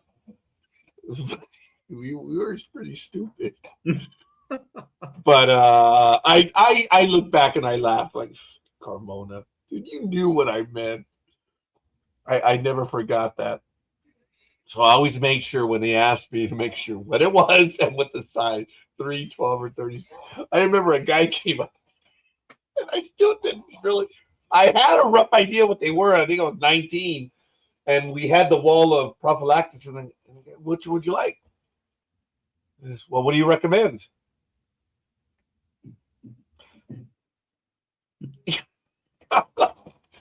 Well, you have the Super 3-pack, which is very convenient, or you have the 12-pack, or you can go with the 36 family size, whatever is more convenient for you, sir. I refer to the 36 as the family size. I'm sorry, anime girl. I can't. No, I'm just remembering when I was serving, and I used to get lumbered for doing the ambulance in the med center. We used to sit with a syringe needle, and we used to get the boxes of condoms, and we'd sit there, put a cut, fill in the packet. We sit there with the condom and go. And we go through an entire box of condoms, and we every single damn one. You put holes in all of them? Oh, yeah. And the MO then decided baby boom happened for other reasons in the United Kingdom. Yeah, no, the MO suddenly wanted to know why there was a sudden increase in the birth rate. That's funny. Yeah, I mean, the worst part was we gave one guy a box of condoms, and he came back and he said, "My wife doesn't like them because they don't fit." I mean, they don't fit. They won't stay in. Oh my God. Guys, over the years, I'm responsible for 60 kids or thereabouts in my clientele. There are kids that exist, and they're now of age that I'm dying to tell them that, do you know why you walk this world, son? or girl. You know why? Because I told your parents to make you happen. Because the parents would ask me, hey, Rod, is there any way that we could use the code to our advantage? And I would sarcastically say, yeah, have a kid or have another kid. There are so many times that their youthful parents listened to me that they would come back next year and say, hey, look, Raj, just as you said. You know, I had the power to create life, and I did. And there are kids out there that walk this world because of me.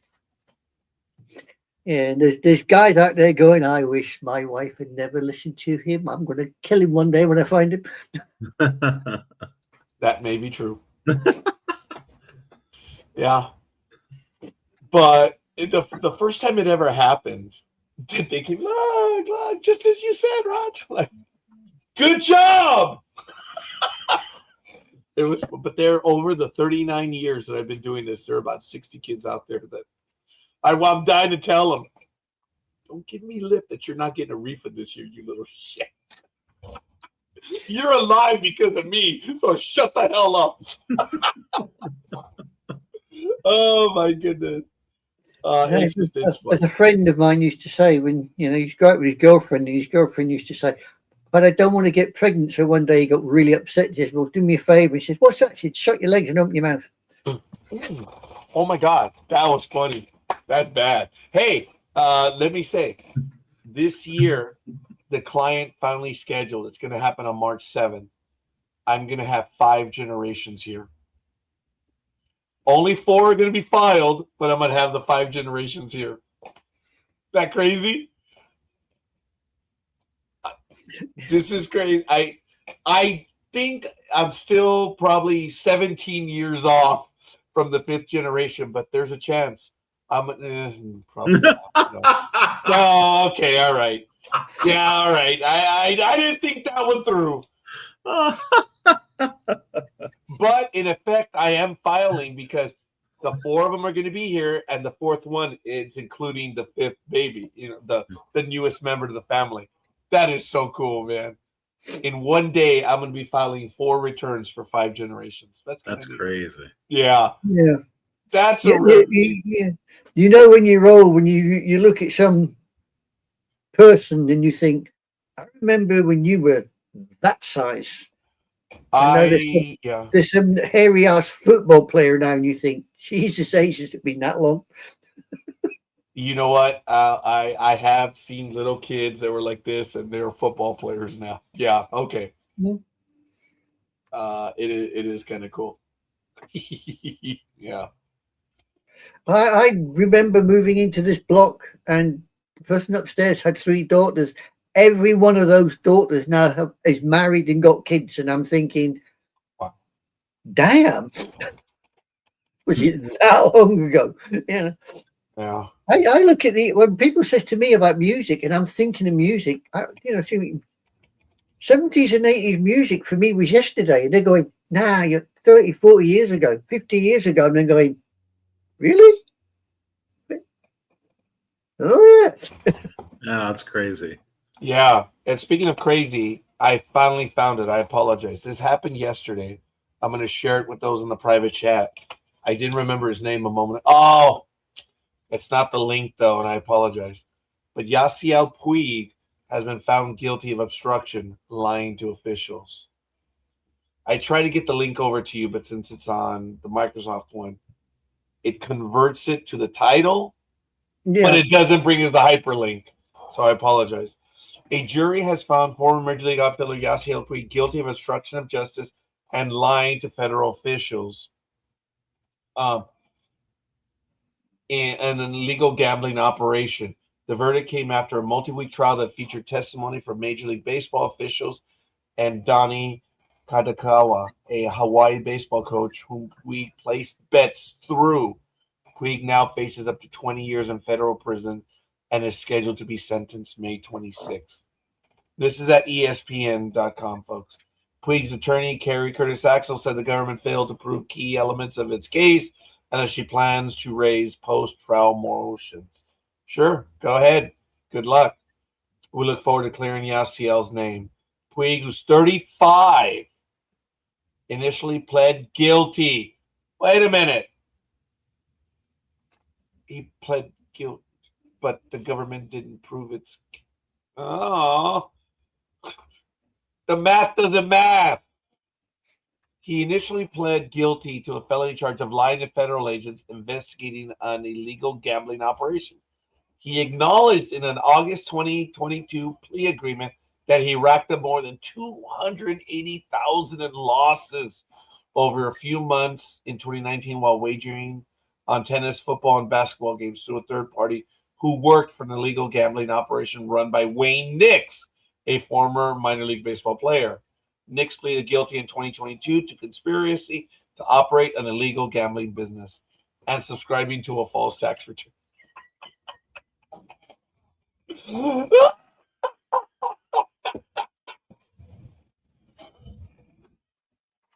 Guys, you'll never get in trouble for reporting it on your taxes. I'm not kidding. I swear to you. There's this movie, Clear and Present Danger. Did you see the movie?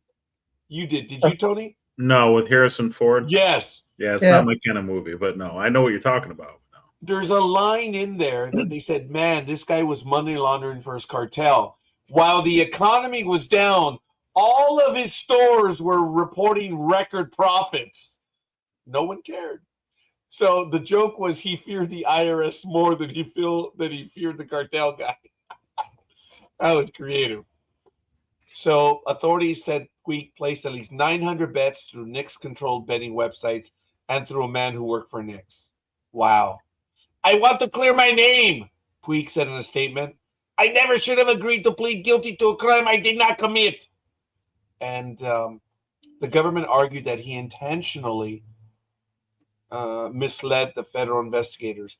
They played in court audio clips of Puig speaking English and brought expert witnesses to testify on Puig's cognitive abilities.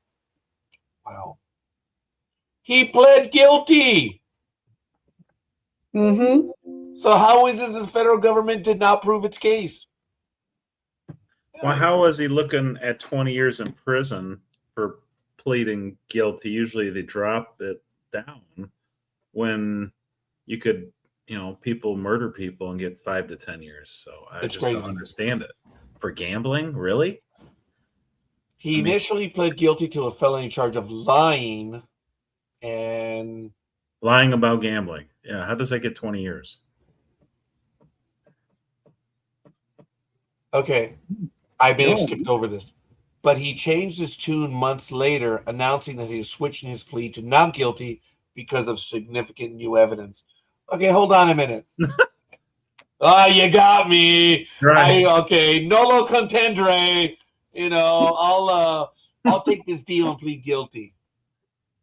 Wait a minute. Then new evidence came to light, and so I think that's what it was, that he changed his plea agreement. Oh. So they went after him. They threw the book at him. Right? The betting book. Sorry. That was actually good. They threw the book. I like at that. him. Yeah. And they literally hit him and there's the evidence, dude. So he changed his 2 months later due to significant, according to a statement from his attorneys in Los Angeles. I want to clear my name. I never should have agreed to plead guilty to a crime I did not commit. I don't get it. He pled guilty.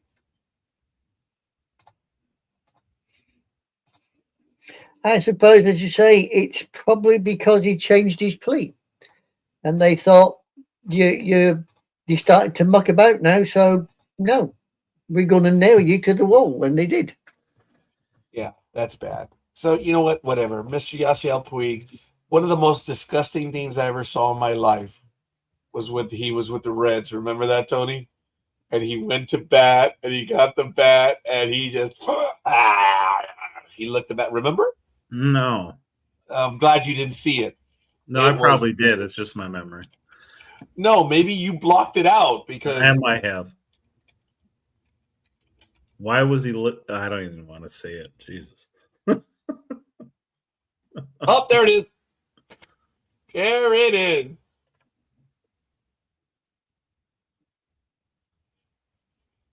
Okay, I have to watch the volume and stuff. So this commercial, sorry, folks, but yeah, he does it repeatedly, and it's very.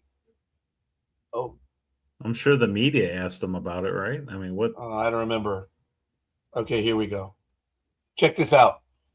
Dad, he was playing for the Dodgers. Okay, he's talking to the bat right there, but watch. Okay, he actually just gave it a big old there. See it?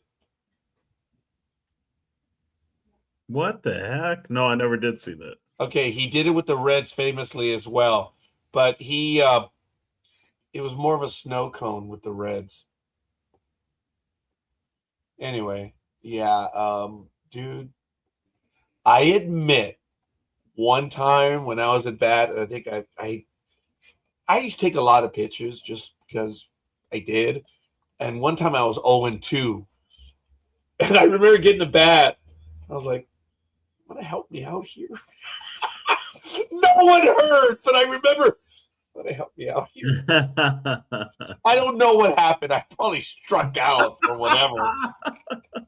But I remember distinctly talking to my bat. I swear to God, I would never fornicate with that bat. I would never lick that bat. But I would, do the, where you got the bat here and you take the dust off and stuff. But that was about it. Dude, the bat goes on the ground. And that. I've never licked that. Wow. He had issues. Yeah. We should get 15 to 20 for that alone. Isn't that what you call inappropriate behavior with an inanimate object or something? Yeah, I think so. That's why I referred to it as a snow cone when he was with the Reds. I didn't know he did it as a Dodger, but he was kind of subtle about it. You have to, because if you looked at the way he would bring the bat in close, he would do what he was doing right there. You'd think like LA media would have tore him apart, though, you would think, because I know in Philly he would have got torn apart by the media. Well, he did as the Red. Look, there's one of the images, but I don't recall anything that happened like that in LA.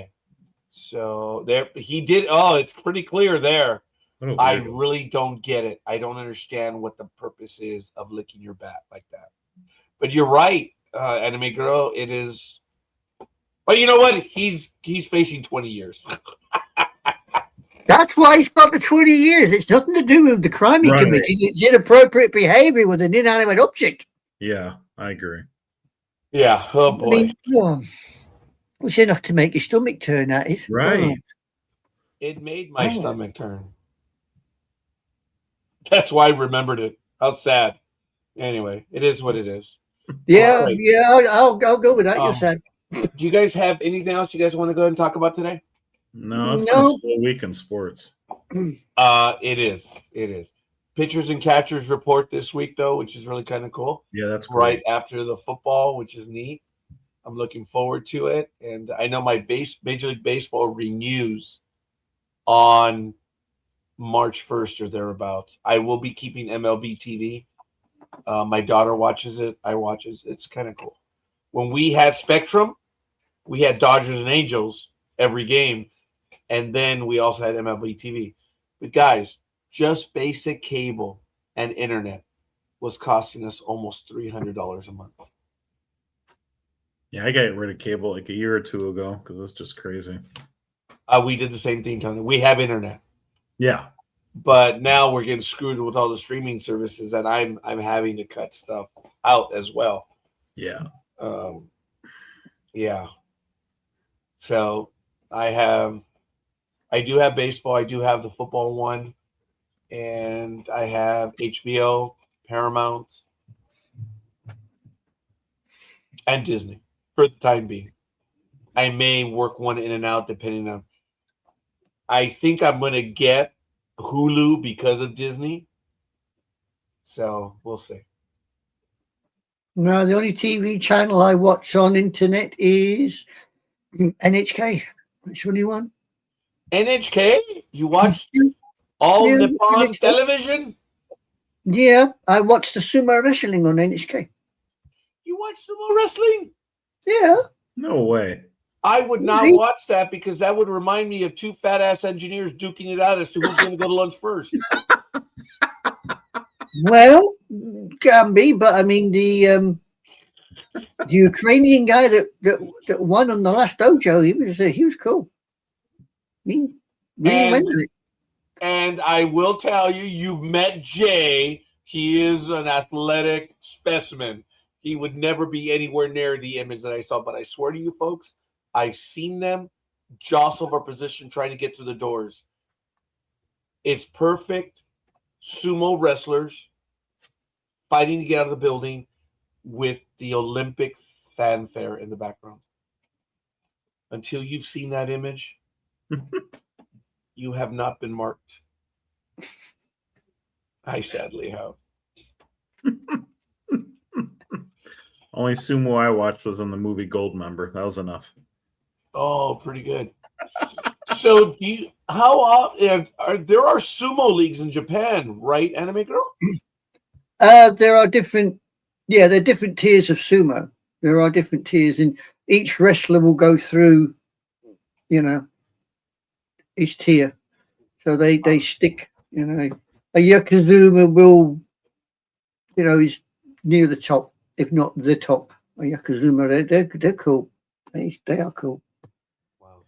I mean, I couldn't understand it when I first started to watch it. Like you, I thought it was just two fat guys bouncing off one another, until I read the fact that if they open up with, you see them sometimes they're doing all that slapping, and you think they are just slapping you.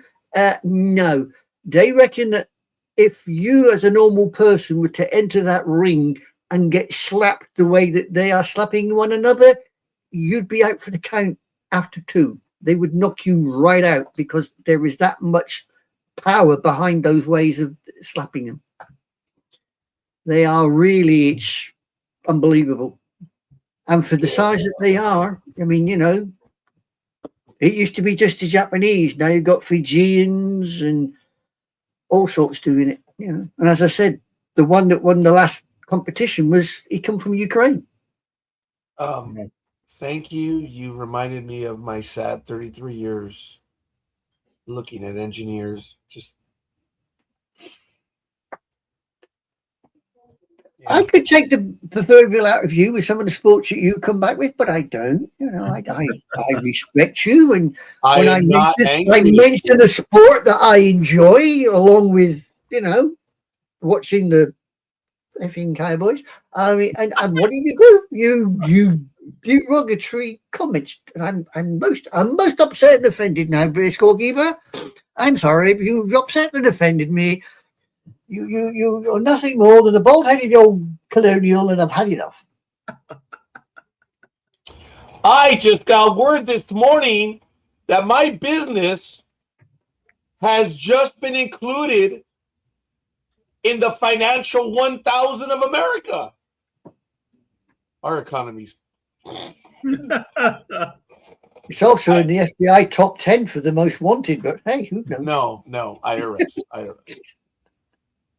I told you that story, right? When those spammers were calling, pretending to be IRS agents and stuff. I angered a lot of people on the internet when I posted that one, where the guy calls up and he says, Mr. Noriega, we audited your last 4 years, and we found $8,000, and you need to pay us immediately. Otherwise, you will be arrested by your local municipal authorities. I said, my local? Okay, well, I'm right here in Downey. Does that mean the town Downey Police or LA County Sheriffs? And the guy was, your local law enforcement. He didn't answer me, but okay, fine. I'm already playing along because I know it's BS. I said, so wait a minute. You audited the last 4 years and you got 8,000? Nah, this isn't the IRS. Impossible. If it were the IRS, you would have found a hell of a lot more. Goodbye. I told that story on Facebook. A lot of people got mad. They didn't like that story. I thought it was hilarious. I guess they didn't like it. I thought it was funny. You only got 8,000? Get out of here. You ain't the IRS. I love telling that story. I really do. The other one was when the guy called. He says, "Hi, I'm IRS agent. Blah blah blah blah blah blah blah." You know the number, right? And I'm calling them. Dude, my badge number is blah blah blah blah blah blah. I'm right next to you. Click. Oh my god. Oh, remember that was going on in the early 2020s when they were calling that you owed them and you had to pay them right away. I'm like, yeah. I had genuine clients calling me that were scared.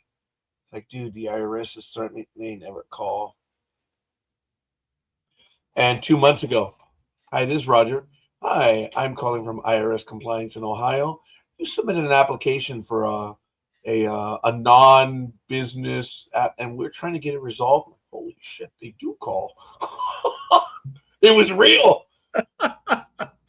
And they were trying to resolve something. I told the guy, I said, hey, dude, I'm trying to resolve it with them too. Look, because they said, which is the proper EIN? I said, dude, I don't know. I'm trying to help these guys get their stuff together, and even they don't know. So I filed it with the most active EIN. So, well, can you get back to us with the proper one? Okay, thank you. Click. I gave you the proper one. I just told them I used the one, but they were like, well, you go back and get the right one. So I called the owner and I says, dude, they want this. And I already gave you access to everything. Oh, shit, here we go.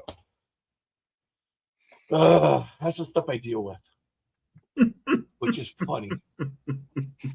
There are so many people that are smart and try to go into business and they fail. And then you get people that don't know what the hell they're doing and they make money hand over fist. Life is just not fair. It's funny. But be that as it may, folks, I think we're going to go ahead and call this one. I do want to thank everyone that joined us. Gridiron Girl, you didn't show up. I know you just opened your eyes, but that was almost 2 hours ago. But actually almost 3 hours ago now. She woke up at 8. I said you'd be in by 9:30 and she didn't want to. So hopefully my buddy Peter will join us on a Saturday morning, and he could do it from his house, or he could be in one of these other stations and we could do the program and he could tell us some of the baseball stuff. I personally think if your friend Peter's going to join us, he needs to be at your location, because the interaction between you two would be far more enjoyable than if he does it over the air. Fair enough. But I do want him to be a part of the program. So he's done it already. So hopefully he will be able to join us real soon. Other than that, folks, I'm going to have to get going myself because I have to get busy in about 2 hours, and I got to work. I got a lot of stuff I have to do today.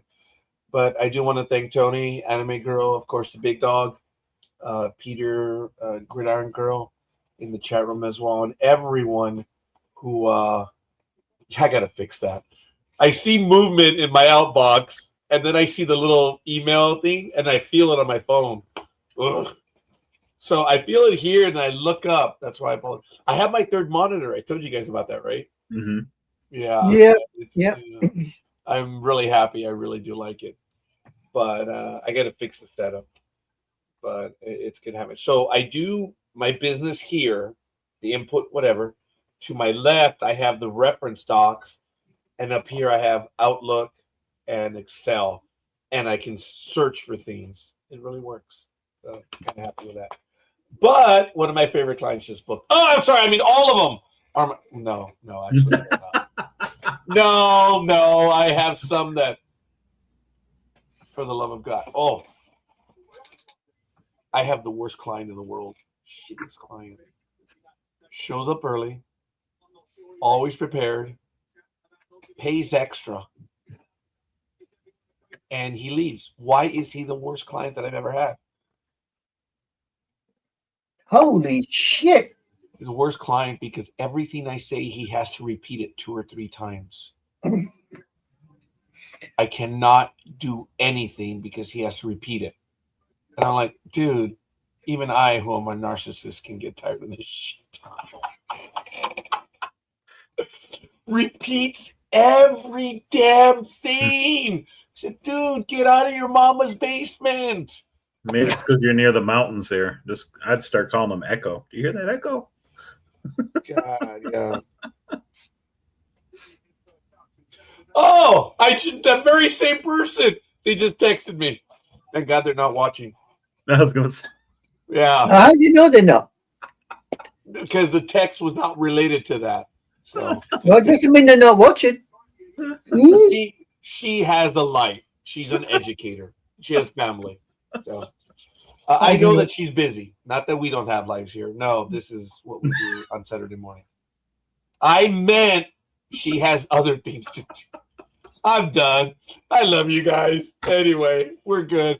Tony, are you going to be working next week, or are you going to be able to join us next week? I'll be able to join the following Saturday morning. I do have an event, in Dayton, Ohio. Right. So, but this coming Saturday, I'm good. I look forward to it. We're going to be having a lot of football. We're going to have NASCAR already, and there's going to be some stuff going on. So I look forward to it. Guys, I hope you have a good time at the game. Anime Girl, if you do get a chance to watch it, 11 o'clock, hey, what the hell? You don't have to get up early the next day anyway. True.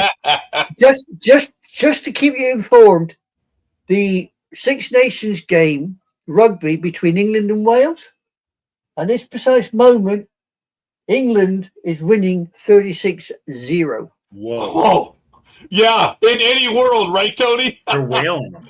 Yeah. Wales is just no. I mean, they're literally on the line for scoring, and they've taken four goes at it, and they still can't get it over the line. Look, ever since Wales turned on Thomas More, they haven't been good at anything. Well, there you go. Such is life. I thought I'd just keep you all informed, And we appreciate that. We want you to continue. Folks, you got to know what I'm talking about. A Man for All Seasons.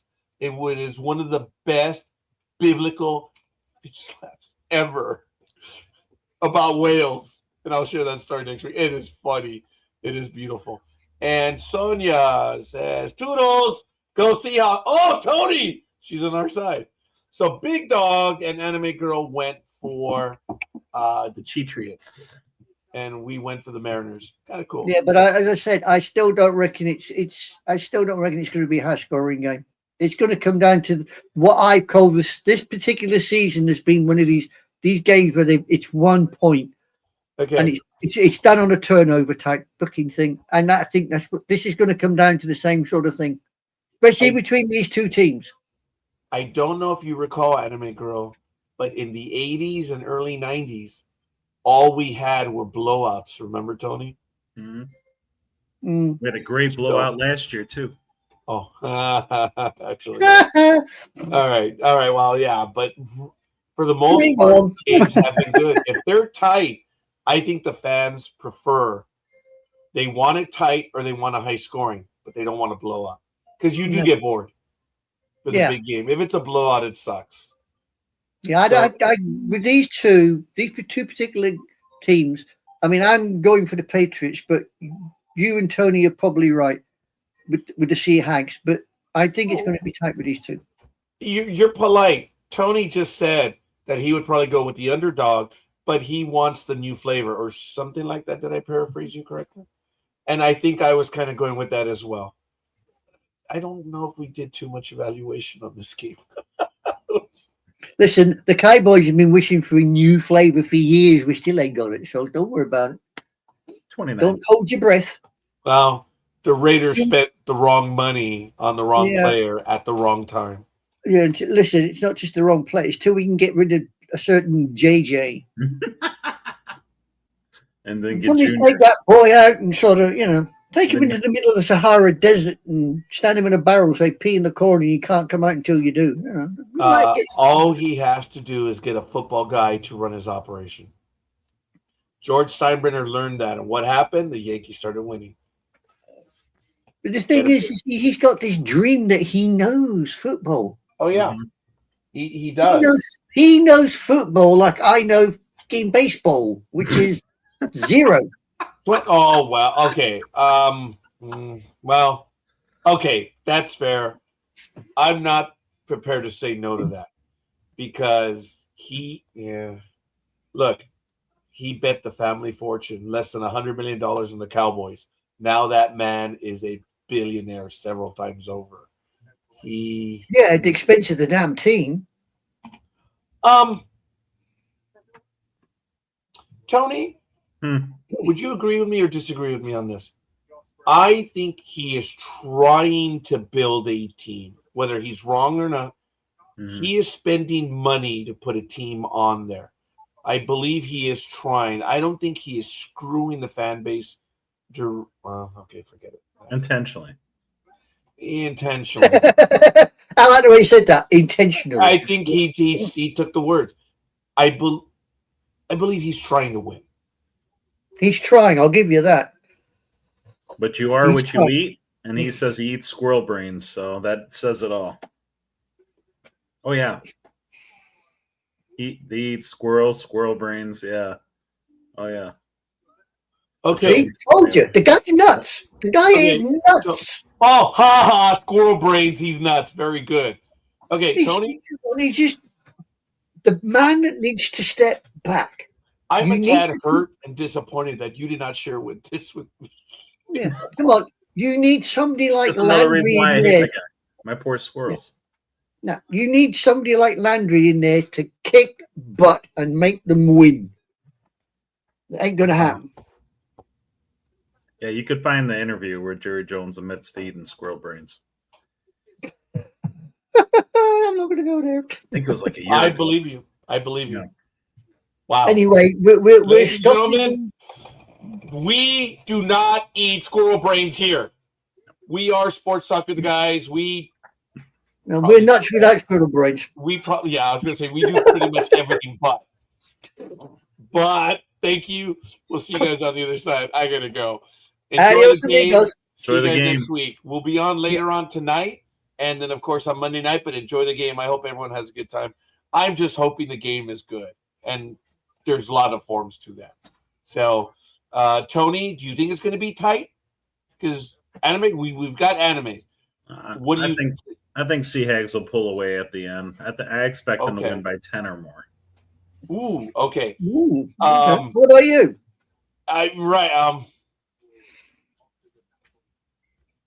I'm going to go with that, and I'm going to say they're going to pull away a lot sooner. Yeah, probably around the second quarter. Blind guess. I haven't done any analysis on it. We will see who was right next Saturday if the game is tight, I'll take that. Because that's an exciting game. Unless it was like the boring one that was 2 years before because it was a tight game. Dude, have we ever seen a more boring tight game ever? Yeah. I'm not going to talk about it. Guys, we'll see you. Take it easy. Gotta go. Peace always. We're out.